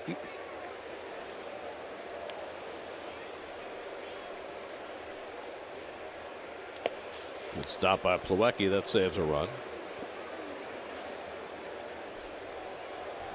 New York Mets baseball on SNY is brought to you by Jeep, now celebrating its 75th anniversary, a lifetime of freedom in a world of adventure. Verrett has bounced that slider a half-dozen times, and Plawecki has been up to the task. The answer on Adam Conley through 6 innings, 81 pitches. That's a problem. Well, we'll get a chance for 7 and perhaps 8. 9 could be an issue, particularly a young pitcher who they value highly. Yeah, you'd have to have an easy 7th inning. I think that's the key. Sonia Bastardo up in the Mets bullpen.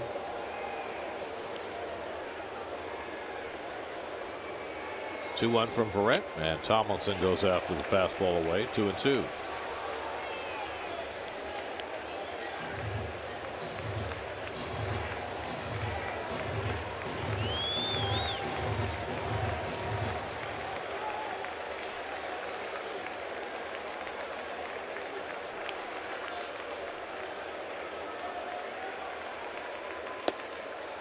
Off the corner, full count. Tomlinson with those glasses looks like he should be in Silicon Valley with a startup.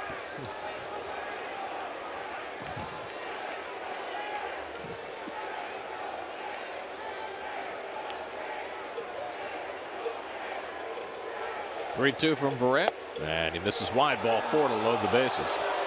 So an error, a double, and a walk have filled the bases for the Giants in the top of the 8th. And Angel Pagan, who homered to break up the shutout in the 7th, will get another crack.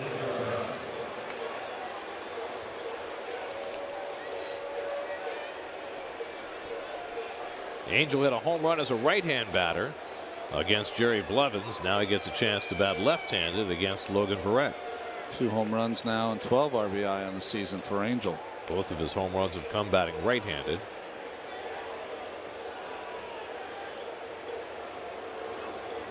Brought the poncho, brought the blanket, brought the hat, brought the hood.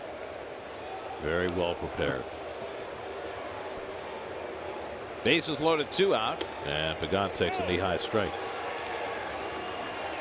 So Pagan had a lot of moments. You were talking about Piazza before, certainly not the moments that Mike had, but he had a lot of good moments as a Met. What's the one you'll remember? Oh, that's easy. It's the walk-off home run he hit in our laps. That's right, in the porch. I was thinking that, and then the inside the park home run to left center. Grounds one right at Walker, and that retires the side. So Verrett gets in and out of trouble in the top of the 8th. Nice hat.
Second game of this series, Jacob deGrom coming off a victory in his first start back from paternity leave.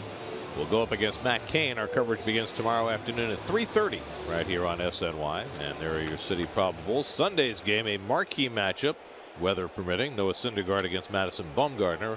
1 o'clock Sunday afternoon. Gregor Blanco stays in the game in left field, and the veteran left-hander Javier Lopez will pitch the bottom of the 8th. Well, 38 years old, but he's played a big part in their World Series championships, but he's having a hard time. Lefties are hitting 500 off him, but he's retired all the righties. Just opposite of what usually his role is. Eric Campbell up for the first time. Took Cespedes' spot in the batting order. Yoenis Cespedes, in his return to the lineup tonight, merely drove in 6 runs in 1 inning. First Met ever to do that. There's the kid. Javi Lopez, 31 appearances in the postseason. Many of them for one batter at a time. 3-0 to Campbell.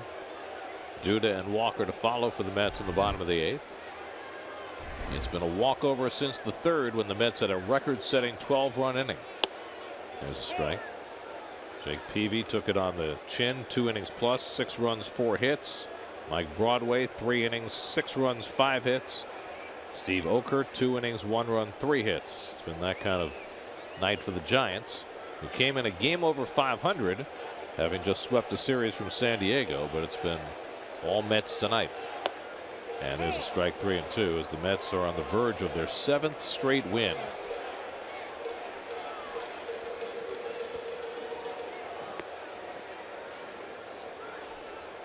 Well, here's a 3-2, and Campbell strikes out, 1 away. The Big Papi farewell tour got itself a rousing ovation tonight.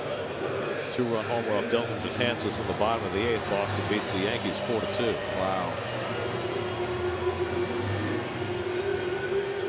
Here's Duda. 2 walks, a ground out and a pop up. He's 0 for 2 on the night.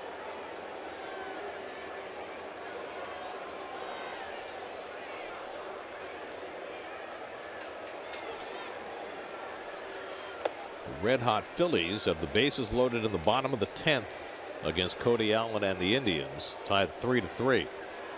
So the Phillies, who've won 6 of 7, could be on the verge of another win. They've been a very nice surprise over the first month of the season. They're playing hard for Pete Mackanin. I think the biggest, not the biggest surprise, because they do have some talented young arms, but that they're performing at such a high level here early in the season. It'll be interesting to see how they can survive losing one of the veteran arms in that rotation, with Morton going down for the year. Duda gets jammed, and Panic makes the play. Check it, that was Gillespie, the third baseman, who made the play. 2 out. Geico Sports Night tonight after the post game. We'll have the draft news and the hockey news and maybe a little baseball too. All on Geico Sports Night tonight after the post game. So 2 out and nobody on. Now Neil Walker is 2 for 4, a single, a double. He's driven in a run.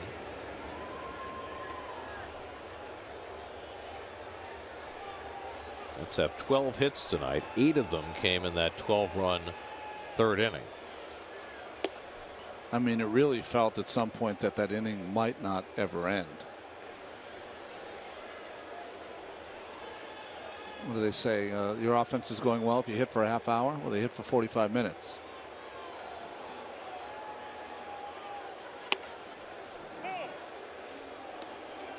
Who was it who said, if you keep on hitting, you can live forever? Wilmer Flores standing on deck. He'll pinch hit if Walker keeps the inning going. Well, what did we say earlier? The Giants have won their series at Citi Field each of the last 5 years. Right. So the Mets trying to get the upper hand in this one.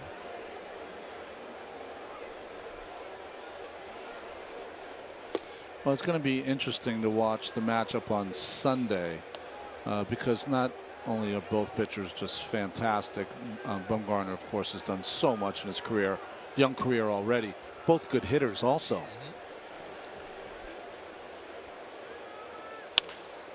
Grounded toward the hole. Gillespie snags it and throws out Walker to end the inning. On to the ninth we go. Mets 3 outs away from a lopsided win.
Nicest man I know, Gary Apple, isn't he? Very, very kind.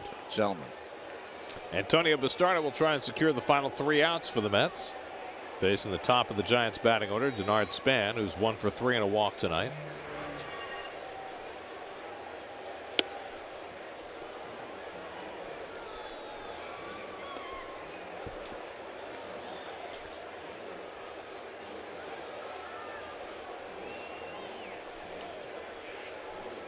The Giants have 9 hits tonight, but they're only run on an Angel Pagan home run. Just looking at the Mets offense, Cespedes, of course, jumps off the page. Conforto jumps off the page. And the quiet man, steady day in and day out, Cabrera. A couple more hits, a couple more runs scored, a couple RBI. He had as big a hit as anybody did in that big inning. The 2-run double that made it 6-0. Really broke the game open. 2-1 to Span with Panic and Gillespie to follow.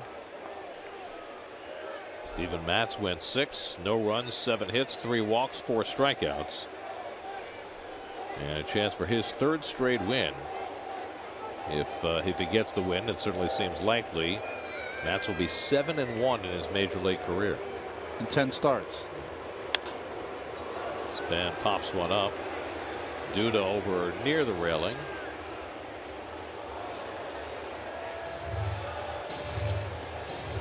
Make sure everybody stays on their feet. 2-2.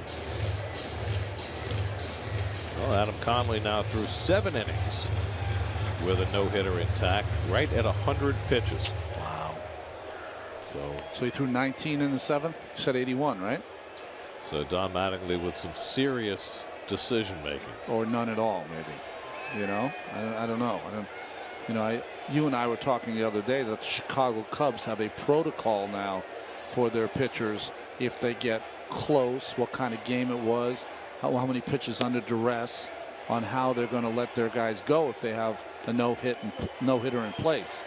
I think every club would behoove trying to do that themselves. Yep. Well, especially if you have young pitchers like an Adam Conley. There's probably no way he gets a chance to throw a no-hitter tonight, but we'll see. 3-2 to Span, leading off in the ninth. And ball 4. Well, for a Mets staff that has walked fewer batters than any staff in the league, that's 5 walks tonight. Not the only tarnish on an otherwise spotless night for the Mets.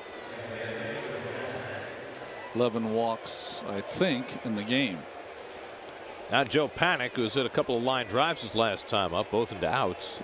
1 for 4 on the night. By the way, the Phillies did not score after loading the bases in the bottom of the 10th, so they're on to the 11th, 3-3 with the Indians. So Panik was a 2011 draft pick of the San Francisco Giants. So does that tell you that he played the first game ever played in this ballpark?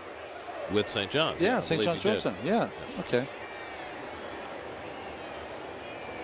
Came out of John Jay High School in East Fishkill. Grew up in Hopewell Junction. Went to St. John's. Where's that, Gary? Give me a clue. Where's Hopewell Junction? I think that's Putnam County. Okay. Maybe Dutchess. Pulled down to first. Nice backhand by Duda. Out at second, and Cabrera will hold on to it. Bastardo probably wasn't going to get there.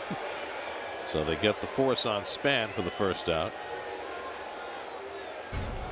SNY Super Slow Motion brought to you by your Mercedes-Benz Tri-State dealers. Mercedes-Benz, the best or nothing.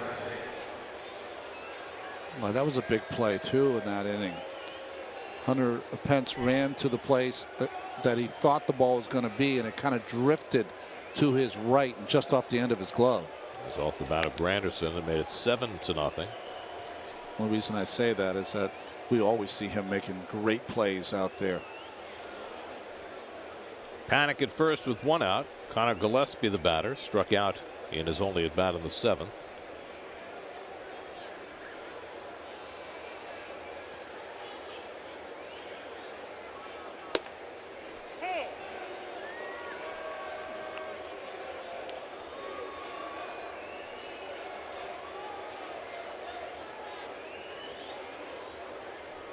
Bastardo working for the first time since Monday night when he had his first bobble in a while. Faced 2 batters, gave up a walk and a base hit.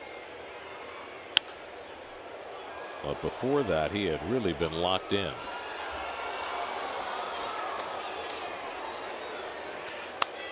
And big 12. First time they've had to roll that out in Flushing. I can't believe they have it. Right? You have to take it from the final score kind of.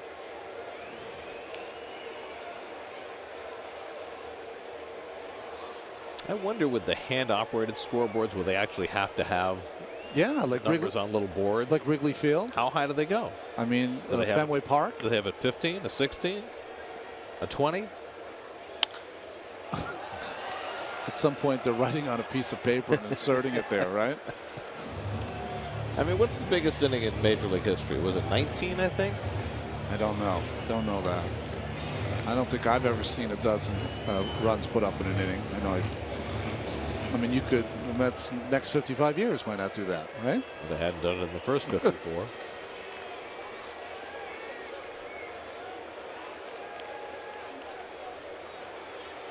Oh, 0-2 to Gillespie. And he pops this one up. This will stay in play for David Wright. 2 out.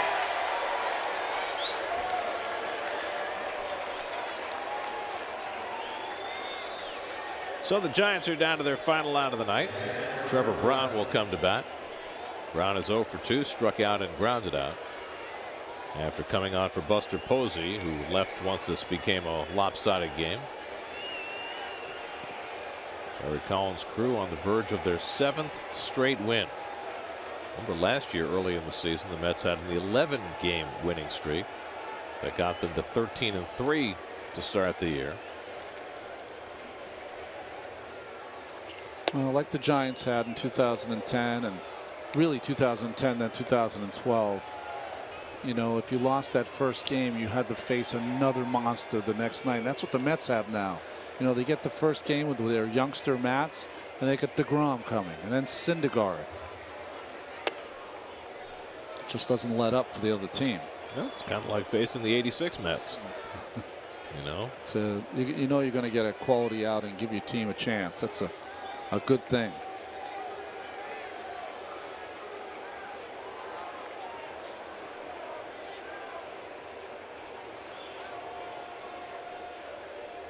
The all-time record for runs in an inning is 18, but that was done in 1883. So the modern record is 17 by the Red Sox in 1953. The modern National League record is 15 by the Brooklyn Dodgers in 1952. Wow, they came close. So they were pretty close. There you go. Gary, take care of those balloons. Thank you, Juan. Party pooper. You guys got to figure out how to get rid of the string. I'm glad they're celebrating out in the M&M seats.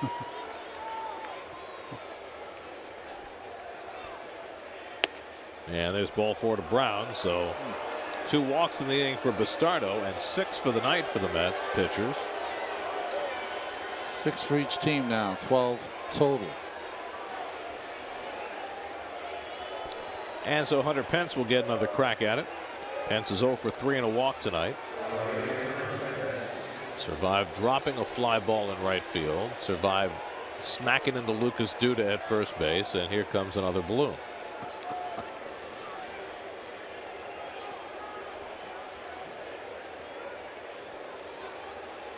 Nice shot, guys.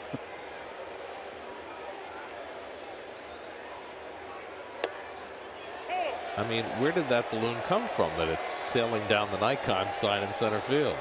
And now it's in shallow right center. I think we can ignore it and play around it, don't you? Yeah, make it an obstacle. If there's a fly ball to right, see if you can break it and catch it at the same time. You know, there was a time until the 1940s where fielders would leave their gloves on the field. That's right. And somehow the fielders were able to work their way around it. Oh, good. The Hunter Pence signs are back. He double dips. That's an imaginary friend. Uses a nightlight. Nice. Doesn't everyone? 0-2. And did he go? He did not. And we still play on.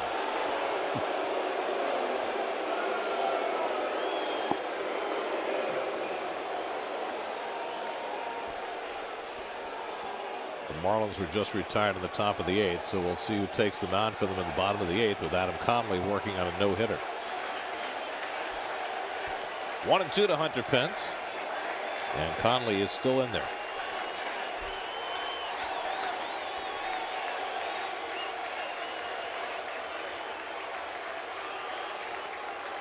One-two from Bastardo, and Pence keeps it alive.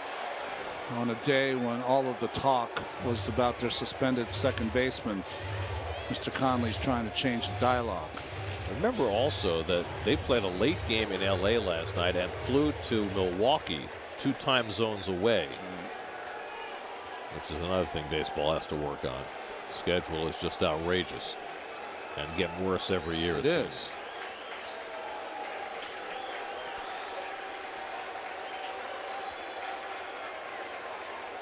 Now the 1-2, and Pence takes away 2-2. Who did I see played a night game, traveled 2 time zones, and played a day game? It's gross what they're doing to the players. Ridiculous. I mean, I'm tired, and all I got to do is put the right tie on. You know, at some point. 2-2 to Hunter Pence. And he struck him out, and the ball game is over.